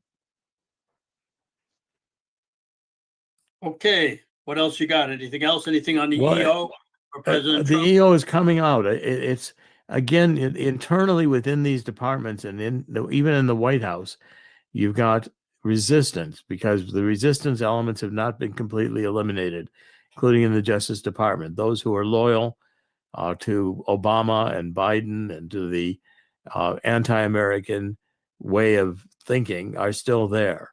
But what President Trump has made clear is the executive order is under preparation. The President Trump has now hired people within the White House whose job it is almost daily to get information out about how the 2020 election was stolen and how our election records are corrupt beyond repair. And these fixes needed to be taken. There's actually a team within the White House working actively to set the stage for the executive order to be issued. And I think it can be issued any day now. But I think the military is going to play an increasing role, and it may take the military to get Tina Peters out before the Democrats, one way or the other, cause her to lose her life to support the principles that she wanted fair elections. Tina Peters, I think, is right now the litmus test is whether the Democratic Party has any legitimacy to be a political party in the United States. I think the Democratic Party has lost its way and its mind and its soul and its determination to see Tina Peters die in prison rather than to have fair elections. Thank you very much. I want you to have a great holiday. I want to thank some of the people that are streaming us, helping us, putting it on every channel possible. I want to thank Robin Sachs in Maryland. She always is there for me. She's come down to Trump International to talk about it. Dan Smirligio, who has moved from Maine to Ohio, one of my biggest fans. He's in 58 countries for us. Raj Bijami, who's on us, and my co-host, who does a phenomenal job of getting this out. Also would like to tell you, if you go to sstern1054gmail.com and you have a podcaster that you would like to stream this, very important because the 17th coming up, I've worked all weekend to get top people, Kerry Lake, Wayne Root, Stefano from the Young Republicans, Marley Hornick, Kimberly Fletcher, Laura Logan, Steve Gillen, Rachel Hoach, Gary Thompson, Conrad, Cleta Mitchell will lead this off, and many, many others. So it's going to be a long time, but they're going to be giving you other stuff. So go to sstern1054gmail.com. We'll send you a link. Next up is one of my favorite people in the country, Linda Sinkowitz, fightvoterfraud.org. She and I work together. She's on OBBM Network, which OBM Network streams us all over the country. And she has her own show on OBM Network. And she is one of the leading election security people in this country. Come on down, Lynn. Oh, thank you so much, Steve. You and Raj, both of you, for putting this on. Now, there's so many amazing people that you always have on. And even when I think I know just about everything that's going on, somebody always gives me additional information to look into. So first of all, I wanted to let people know our organization, Fight Voter Fraud, we have actually been somewhat quiet this past year. That means letting people know what we're doing. And it's because we have been doing so much. We have been doing an incredible amount of stuff, going back and forth to DC. I can't tell you who we've been meeting with and what we've been doing, but we are seeing results. We will be able to talk about it probably early spring, but we're very excited about the stuff that we've done. Now, one of the other focuses that we plan on doing for 2026 has to do with getting the average person involved, getting right down to the nitty-gritty of the person who lives on a particular street and getting them to just check to see who's registered on their street, because they know who's moved, they know who's died. We really need to get down to that level. And what we're going to be doing is putting together a video, which probably mid-January we'll have available for everybody to see. And we're also always looking for other suggestions and ideas. Again, we've continued to get double voters, go after the double voters, get the deceased voters off the voter rolls, because it's amazing how many of them are still voting. They're dead. They don't need to be on the inactive list because they're not coming back unless they're a Democrat. Well, anyway, we're not going to go there for that stuff. So another thing, I wanted to give some people some hope on something that I never thought would actually happen. I had a meeting yesterday that was literally 7 years. I have waited for this meeting, and that meeting was with the Secretary of State here in Connecticut. Now, it's very interesting how I was actually able to get the meeting because, we've been adversaries, not only with the present Secretary of State, but also the previous one. And about a month ago, I actually sent an email that said in the title, Olive Branch Outreach. I said I wanted to meet with her in person because I had some ideas and suggestions on election integrity here in the state of Connecticut. She actually responded 15 minutes later. I'll admit that, there was a little sarcasm in there, but she would be more than happy to meet with me. So we had the meeting yesterday, and this is what I did. I put together 15 points where we have issues where we need to have laws changed here in Connecticut to do with the elections.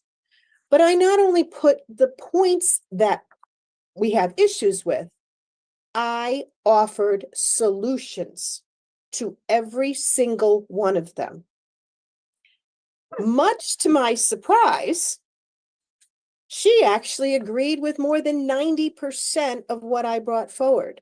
She said she was aware of issues and a whole bunch of other things. She's changed. I've changed. And at this point, with a few of the laws, we've agreed to work together. Now, I live in Connecticut, the communist state. I mean, diehard Democrats run our state. I actually have our Secretary of State who has agreed to work together. I never, ever would have imagined that could happen, but it did. And I really think a few of the reasons why I got the meeting was the fact that I wanted to make sure that letting her know I'm not going after her right now. We really need to talk. And the other thing about this, think about this with your own Secretary of States, or if there's issues, it's their job. It reflects on them when they're being investigated. And geez, somehow Connecticut's being investigated. I wonder how that happened. Anyway, so I was really happy to see that. So there is actually hope, even with the Democrat secretaries of state. Obviously I will be very cautious moving forward. She did say she had heard all kinds of horrible things about me. And I told her when I got there, I am not the person that you think I am. All I want is one vote for one legal voter, not only here in Connecticut, but across the country. That's all I want. I don't care what party anybody's from.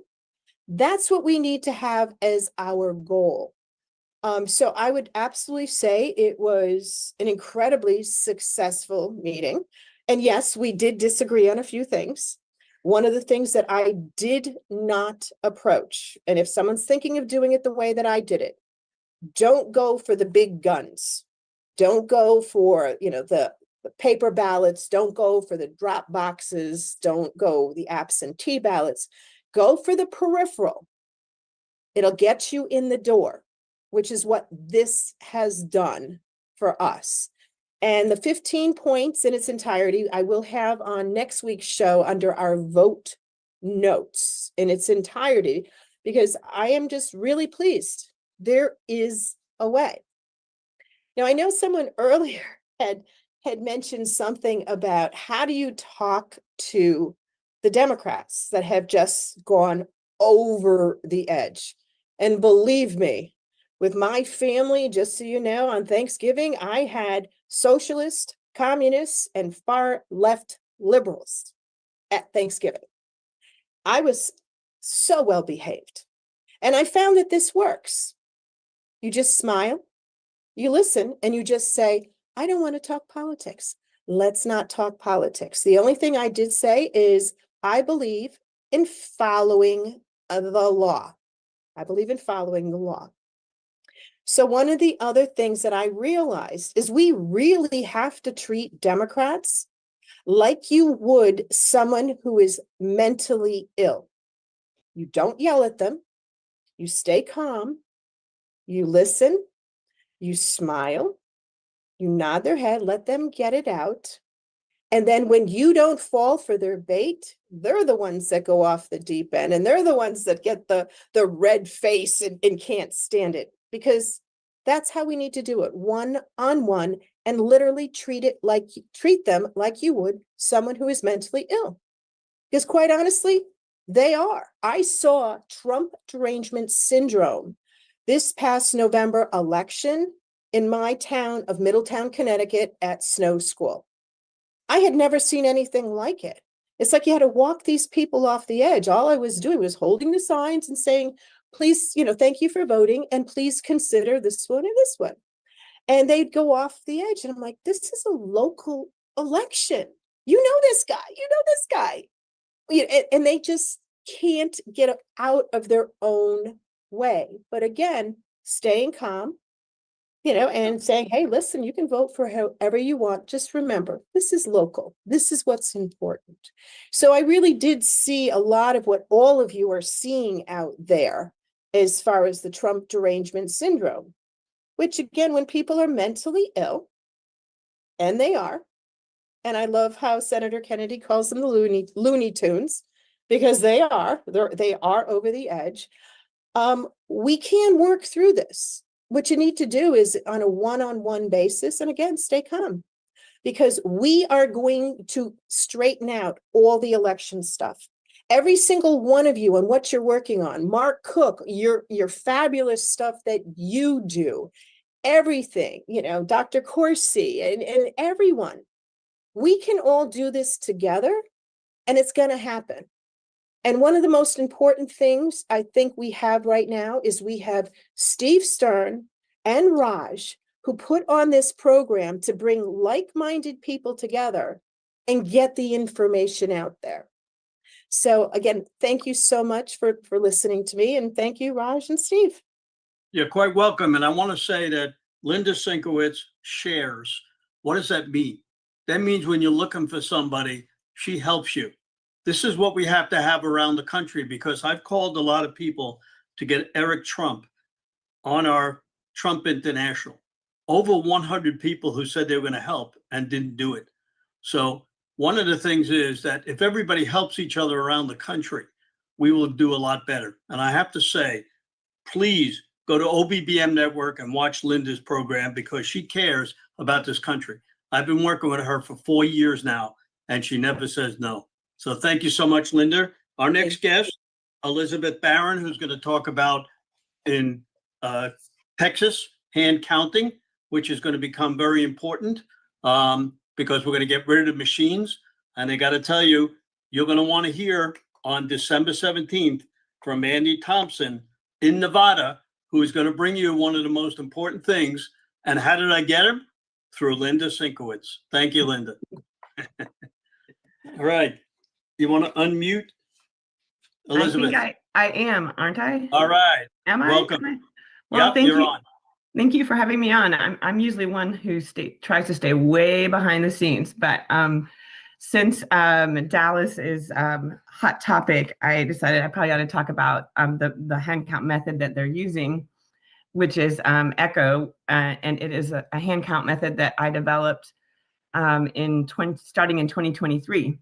And it kind of links in with what Linda just said. I happen to be sitting next to the Director of Elections for the Secretary of State of Texas.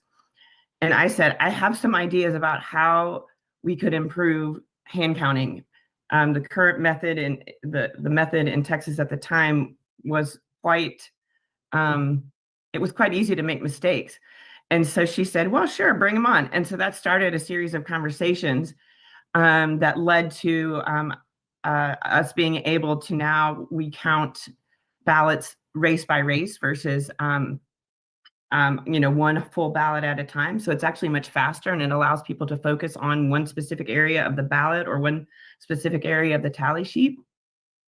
And then we changed the way the approved tally sheet looks for Texas. Now it has numbered boxes that helps people stay on track.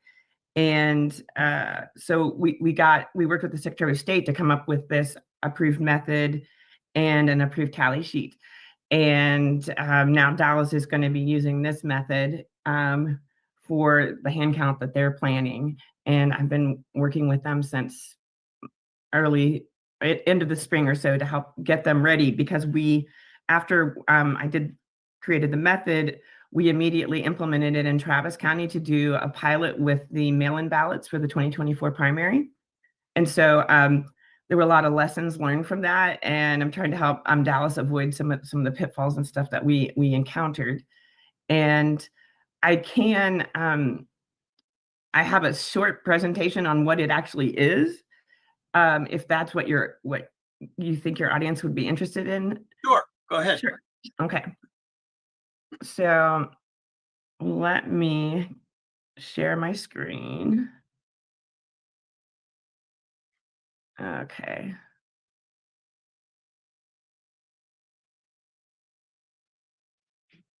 Do you see a presentation? Don't see anything yet. Nope. Oh. Okay, you're good. I'm good. Okay. Okay. So this will be super short. Don't worry, I'm not going to subject you to full training or so, but basically this shows what the tally sheet now looks like. Before we had to do hash marks and count up the hash marks to know where we were in the count. And here each candidate has a row with numbered boxes, and we do batches of 25 or 50, just depending on how many races you have on your ballot and how long you want to ask your hand counters to sit and focus at a given point in time. But the picture you see there is the picture of our hand count that we did for mail-in ballots in Travis County, which is Austin, Texas, in 2024. And we used teams of 2 because we also had cameras above each of those stations. So we recorded everything they were doing. So you could, which was phenomenal, because you could go back and, if a candidate had even thought about contesting an election, they could have gone back and just watched the video instead of paying $60,000 to ask for a recount. And so that was really beneficial. However, it does add cost and complexity. So for Dallas's hand count, they're not going to do cameras this time around. But if you could design it the way you would ideally want to do it, it would have cameras, and you would be scanning all your ballots before you count them. But that's just a little intro to that. And so just to tell you a little bit about Echo, we count one race at a time, and across all ballots in a batch instead of going up and down the ballot, which makes it easier not to get off your line and accidentally mismark. The numbered boxes make it really easy for users to keep track of where they are, and actually even poll watchers and such to say, oh yeah, they've just called for this candidate and I've seen they're marking the next box for this candidate. It's quite clear to see even if you're standing behind them. And then with Echo, we designed multiple checkpoints for accuracy, which I'll show you in just a second. And the other important thing about Echo is that we can run it with team sizes from like 2 to 5 people. So it's kind of flexible on your county situation. And so this is just the core essence of Echo, how a count works. And basically, we always have a caller, and we always have a verifier, and we always have an echo. And so the caller points at the ballot where the candidate that they're calling. The verifier is going to look where they're pointing and make sure that what's being called is actually what's on the ballot. And then our echoer will say, echo what was called, and then followed by the number of the next available box for that candidate. And so it comes out as the callers pointing at the candidate, they're saying Janet. The echo will say Janet and 6 because they're about to mark the 6th box for Janet, which means the 6th vote for Janet. And then the other tallier will immediately know if they're tracking with the echo, because if they're marking box 7 for Janet, they're like, oops, we've made a mistake. We'll stop right here. And we'll figure out if we can determine what the issue was and correct it. If not, we have to recount, but we're only 10 votes into our batch. So we try to catch the error at the earliest point possible.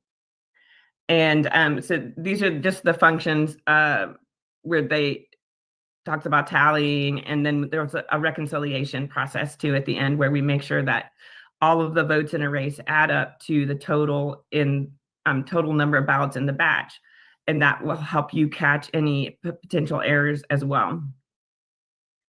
And so Echo has a slash and circle kind of tally marking process, and we use slashes in one direction to mark a tally. We circle it if by chance you made a mistake, and then you put an X, a slash in the opposite direction to create an X to say that, hey, I ended up using this later when something was called. And this just shows the possibilities of team sizes, and the difference between team sizes is really just how many functions you ask a counter to do. So with our two-person teams, the caller called, the echo verified, and then echoed, and then both the caller and the echo marked tally sheets.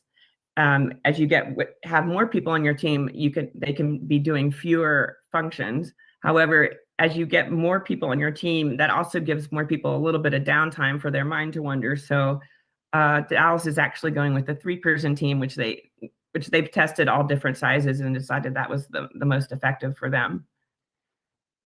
And so this is one thing that is quite important to me after having run the hand count in Travis County. There was a big push and we got hand counting approved and everyone was excited and we thought, oh, we're 90% of the way there. And then was the planning and implementation that I don't think anybody was quite prepared for, how it's complex it was, and everything had not totally been thought through. And of course, we got our approval to do the hand count 2 months before the election. So everything was on a very tight schedule. So we went back and we kind of wrote our lessons learned and how we would have structured ourselves if we'd had time to do so and knew what we were getting into beforehand. And so this is the structure that we recommended to Dallas, and it's essentially how they formed their steering committee.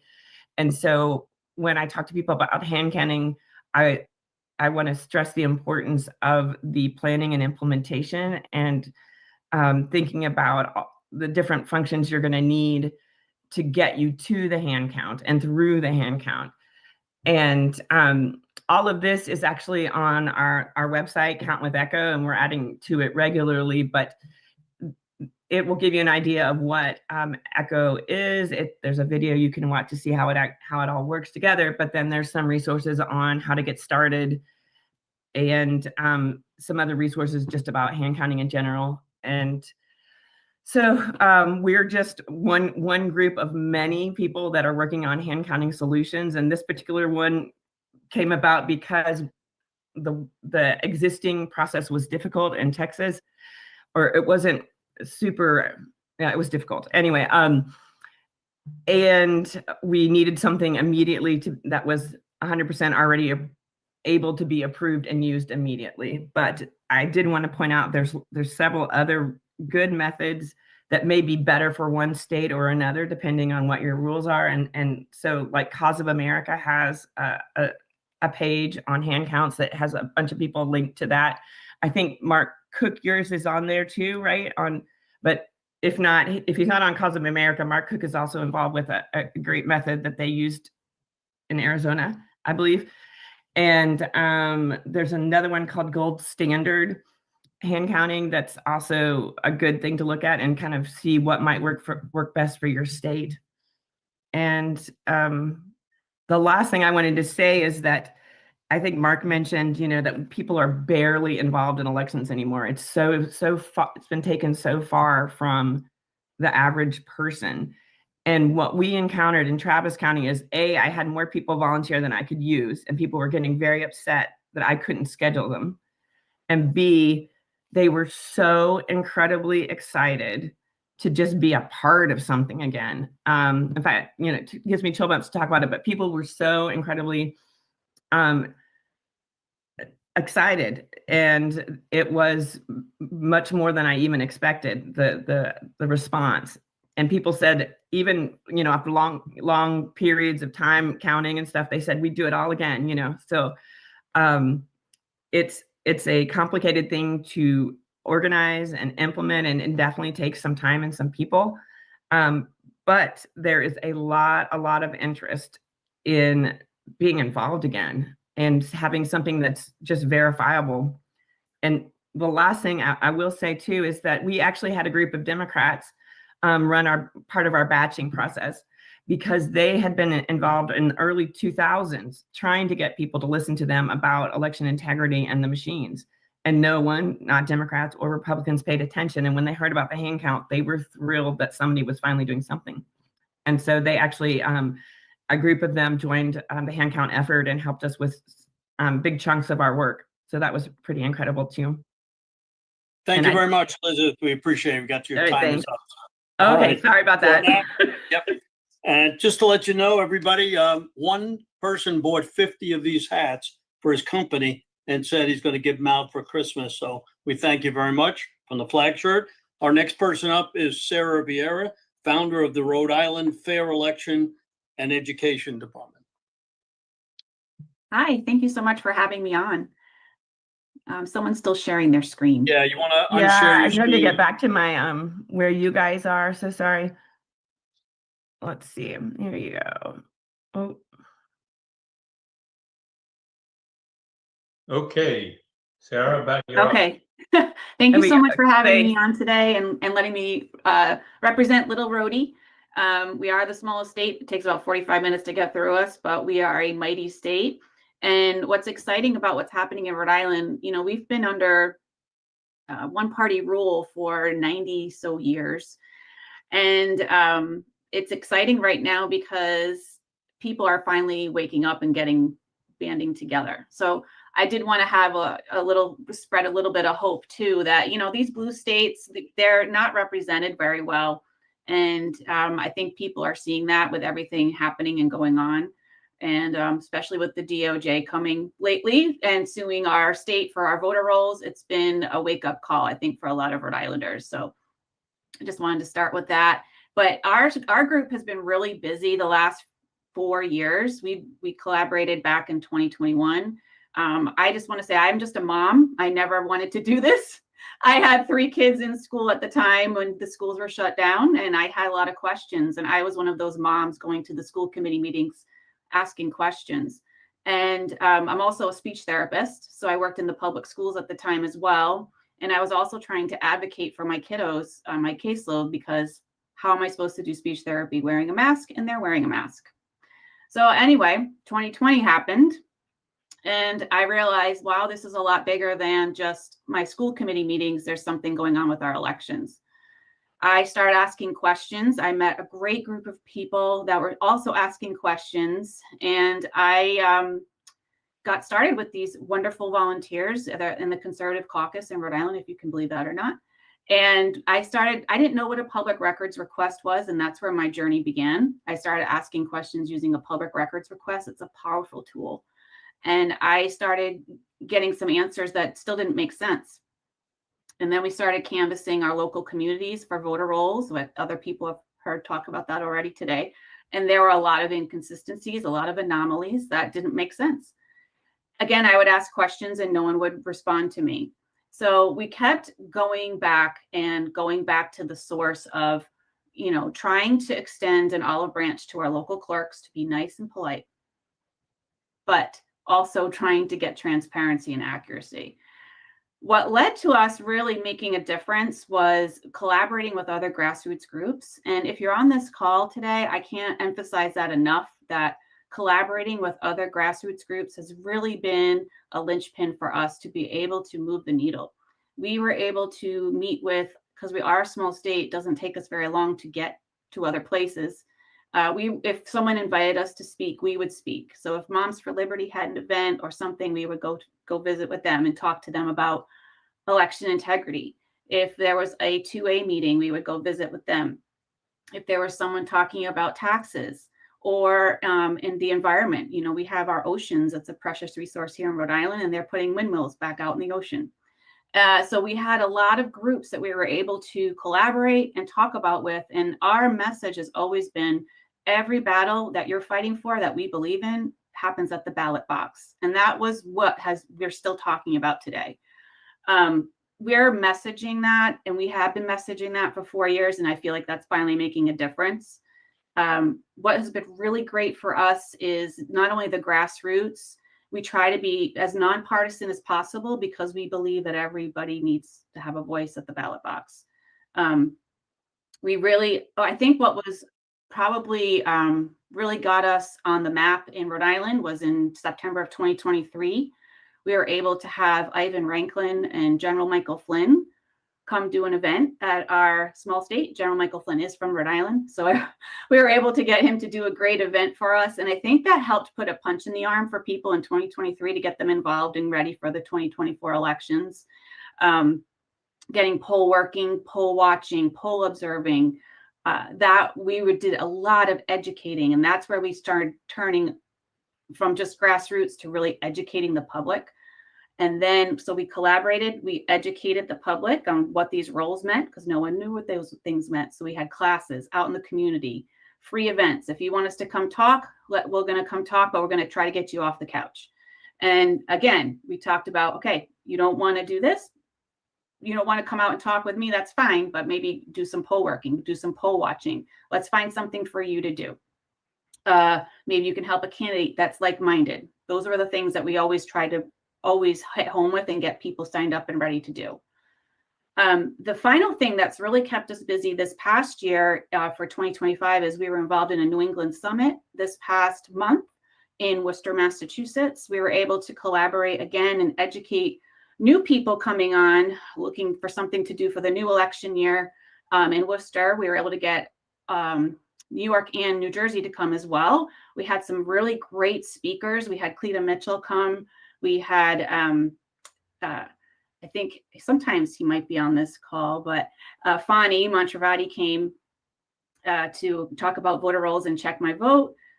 So it was a fabulous event. We talked about, you know, the dangers of ranked choice voting. Maine has ranked choice voting. We talked about that, the dangers of that. How can we message that?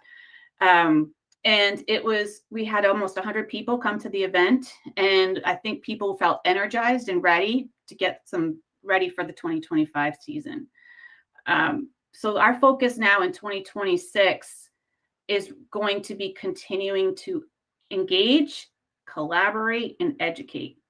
So engage the people that are coming in, collaborate with other groups, and educate. So we're also educating with classes, showing people how to get involved, but also educating our legislation as well. So our legislators, we have tried to meet with them, and they're actually wanting to meet with us now, which is how that tide has turned.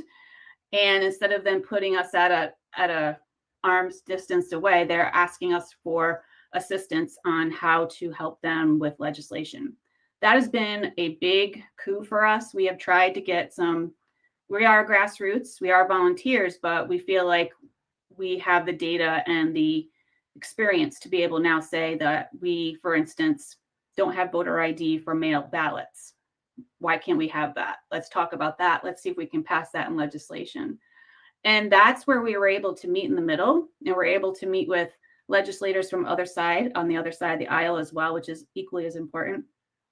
And I can't say that enough, that, you know, everyone deserves to have transparent and fair elections, but we really need to work on the process and educating our legislators too that are in office on why we're having these holes in our legislation. So very busy in Rhode Island, very small state. We are a mighty state, blue state, but we are trying to make some waves, pardon my pun, on how to get people involved. So my biggest take home for anybody that's on this call is to please get involved.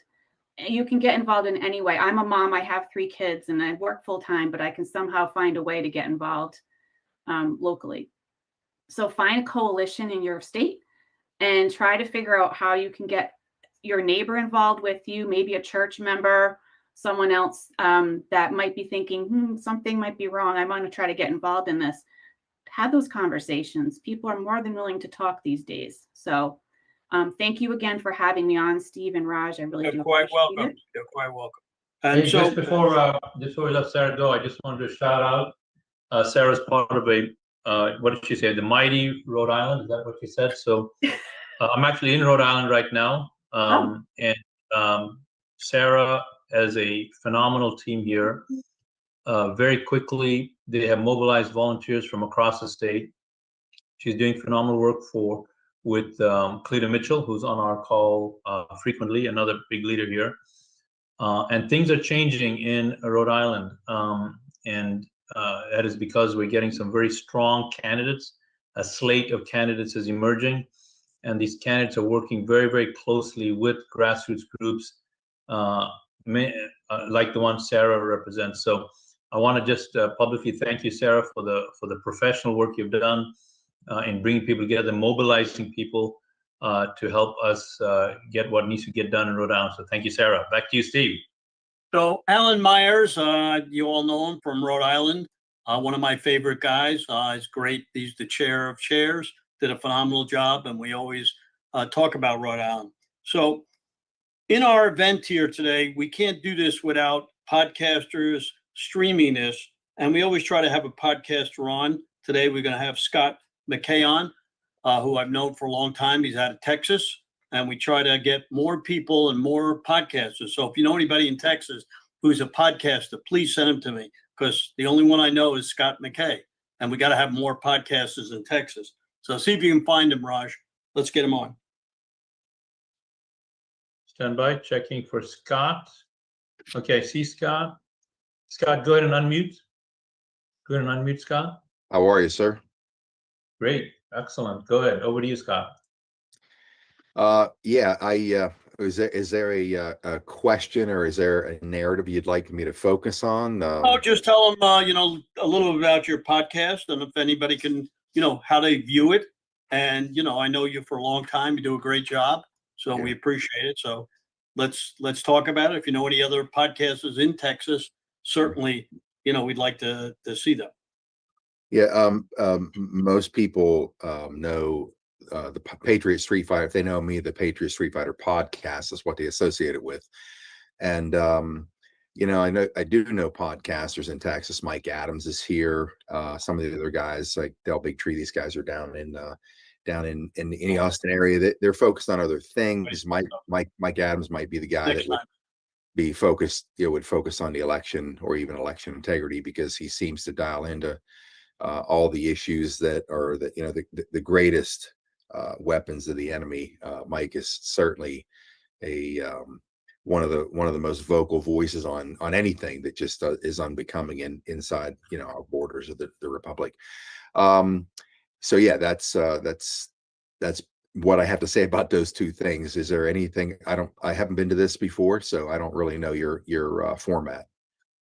Well, we did a good job. We wanted to get you on. We got another podcast that wanted to say a few words. So if you don't mind, we'll get him on. Jonathan Alexander, we got a few minutes for you. You want to come on?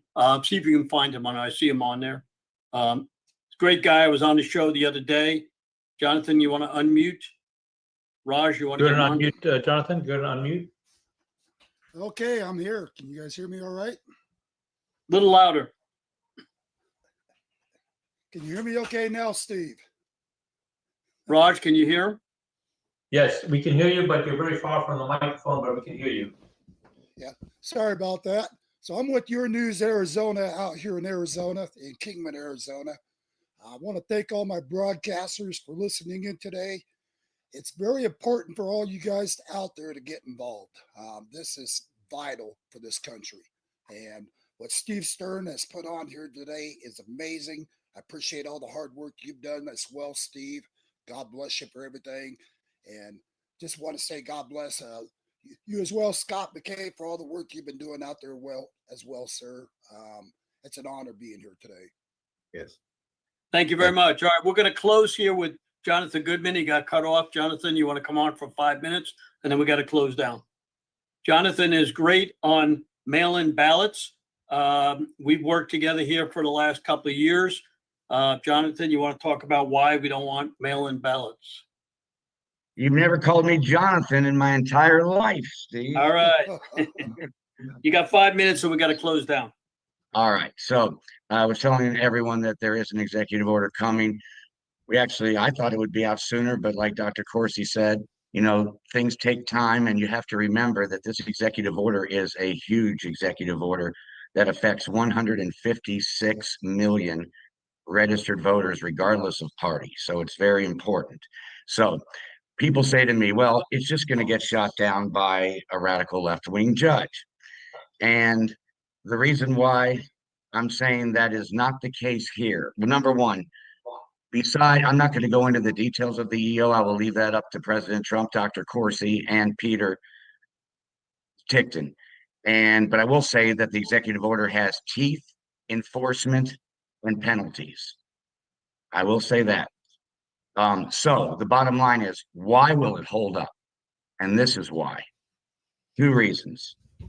Number one, there is a Supreme Court decision in 1995 in a case called Term Limits versus Thornton. And I would urge everyone to look at that. This is out of Arkansas, where an incumbent Republican, an incumbent Republican was suing Arkansas over them making term limits. And this is the Supreme Court's decision on the power of states when it comes to candidates and elections. This is the Supreme Court, 1995. I think Raj has the actual slide available up there. Do you have it, Raj? Yes, it's on the screen. Okay. So can you blow that up just a little bit? Because I'm old. Stand by.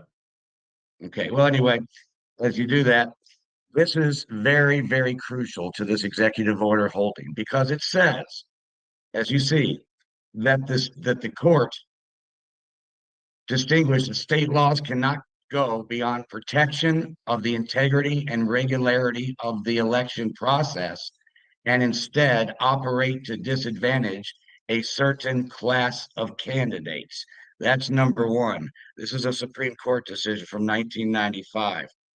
Then it goes on to say that the framers understood the state's powers as a grant of authority for procedural regulations and not as a source of power to dictate electoral outcomes, favor or disfavor a certain class of candidates, or evade constitutional restraints.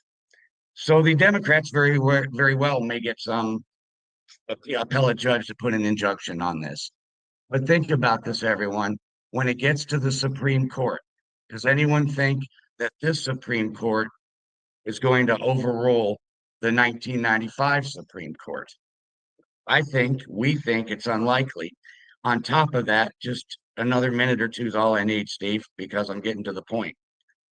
This 5-4 decision that I just read you from the Supreme Court in 1995 was a 5-4 Democrat majority Supreme Court. Souter, Stevens, Ruth Bader Ginsburg, the Democrat SCOTUS Supreme Court said the states cannot go past procedural. So when the states opened up their whole arsenal to mail-in ballots, they did away with absentee ballot, which has been used for 250 years, right? For people that just elderly, hospice, overseas military, so on and so forth. So they changed a 250-year-old voting system when the states, 37 out of 50, said the heck with absentee. We're just opening it all up. There's no such thing as mail-in ballots, everyone. It's not in the Constitution. It's not in the 1965 Voting Act. It was the name given to how we had to vote in 2020. We all had to mail in our ballots. That's how the name mail-in ballots was born. There is no such thing. They're illegal. They're not in any laws. So this is not as complicated of an executive order as some of you may think. And that is my presentation. And I thank you for the time, Steve. I did as best I could at the last minute. Thank you, You everyone. got it. All right. Raj, you want to close it down? Want to let everybody know if you could put up that Christmas, December 17th.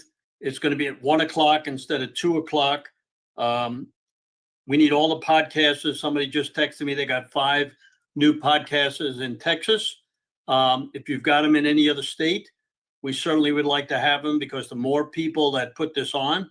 And again, we want to thank Maureen Bannon, Grace Chung from the War Room with Steve Bannon, Cameron, everybody who has helped us.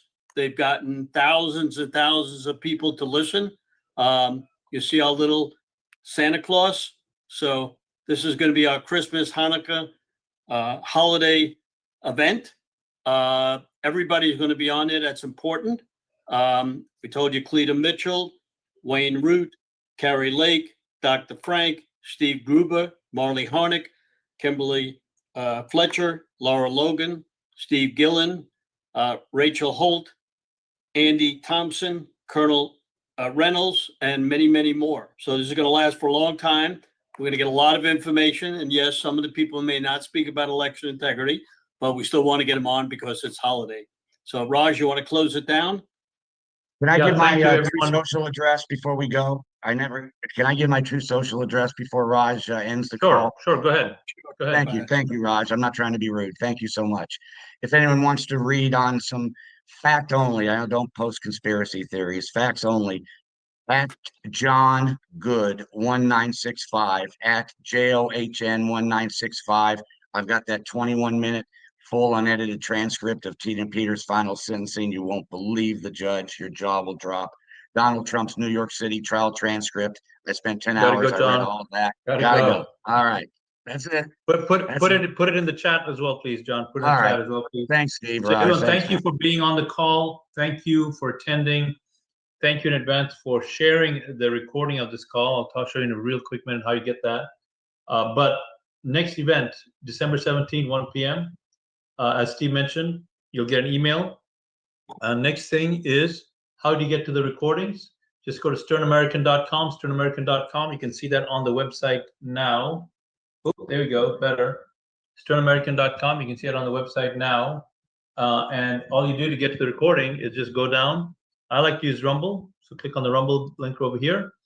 It'll take you to the Stern American Rumble channel. All of the recordings of all the events are here. So please take advantage of them. The live events, which is what we are on right now, will be here. The recording already is linked over here. Please share this with people in your life. Please share this with people in your life. That's number one. Number two, please say a prayer for Tina Peters. Say a prayer for Tina Peters. It's an atrocity. You've heard all about it already. We need help. We need help to help Tina Peters. So do not give up. Do not despair. Look for actions that you can take. Also, a lot of you are like me. You haven't finished all your Christmas shopping yet, Hanukkah shopping, holiday shopping, whatever shopping. Please go to the Flag Shirt and get yourself a garment, a hat. There's phenomenal accessories and garments for women as well. Put it on, wear it, and you will literally be spreading joy. Why? Because when people see you wearing this shirt, rolling into the grocery store, they literally smile. It's phenomenal. You got to experience it for yourself. So we want to thank the whole team for putting this together. We want to thank Stern American. We want to thank Defend Florida. We want to thank all organizations that participate in this, and we want to thank you especially for being on this call. If you'd like to be added to the mailing list and you are not receiving our emails, just text the word elections. Text word elections to 91776. Text word elections to 91776. All right, friends, have a good night. Steve, with that, you're back in the cockpit after your procedure. You're looking great. You're looking very fantastic, and look forward to the next couple of months. All right, everyone, have a good night. Everyone, bye-bye.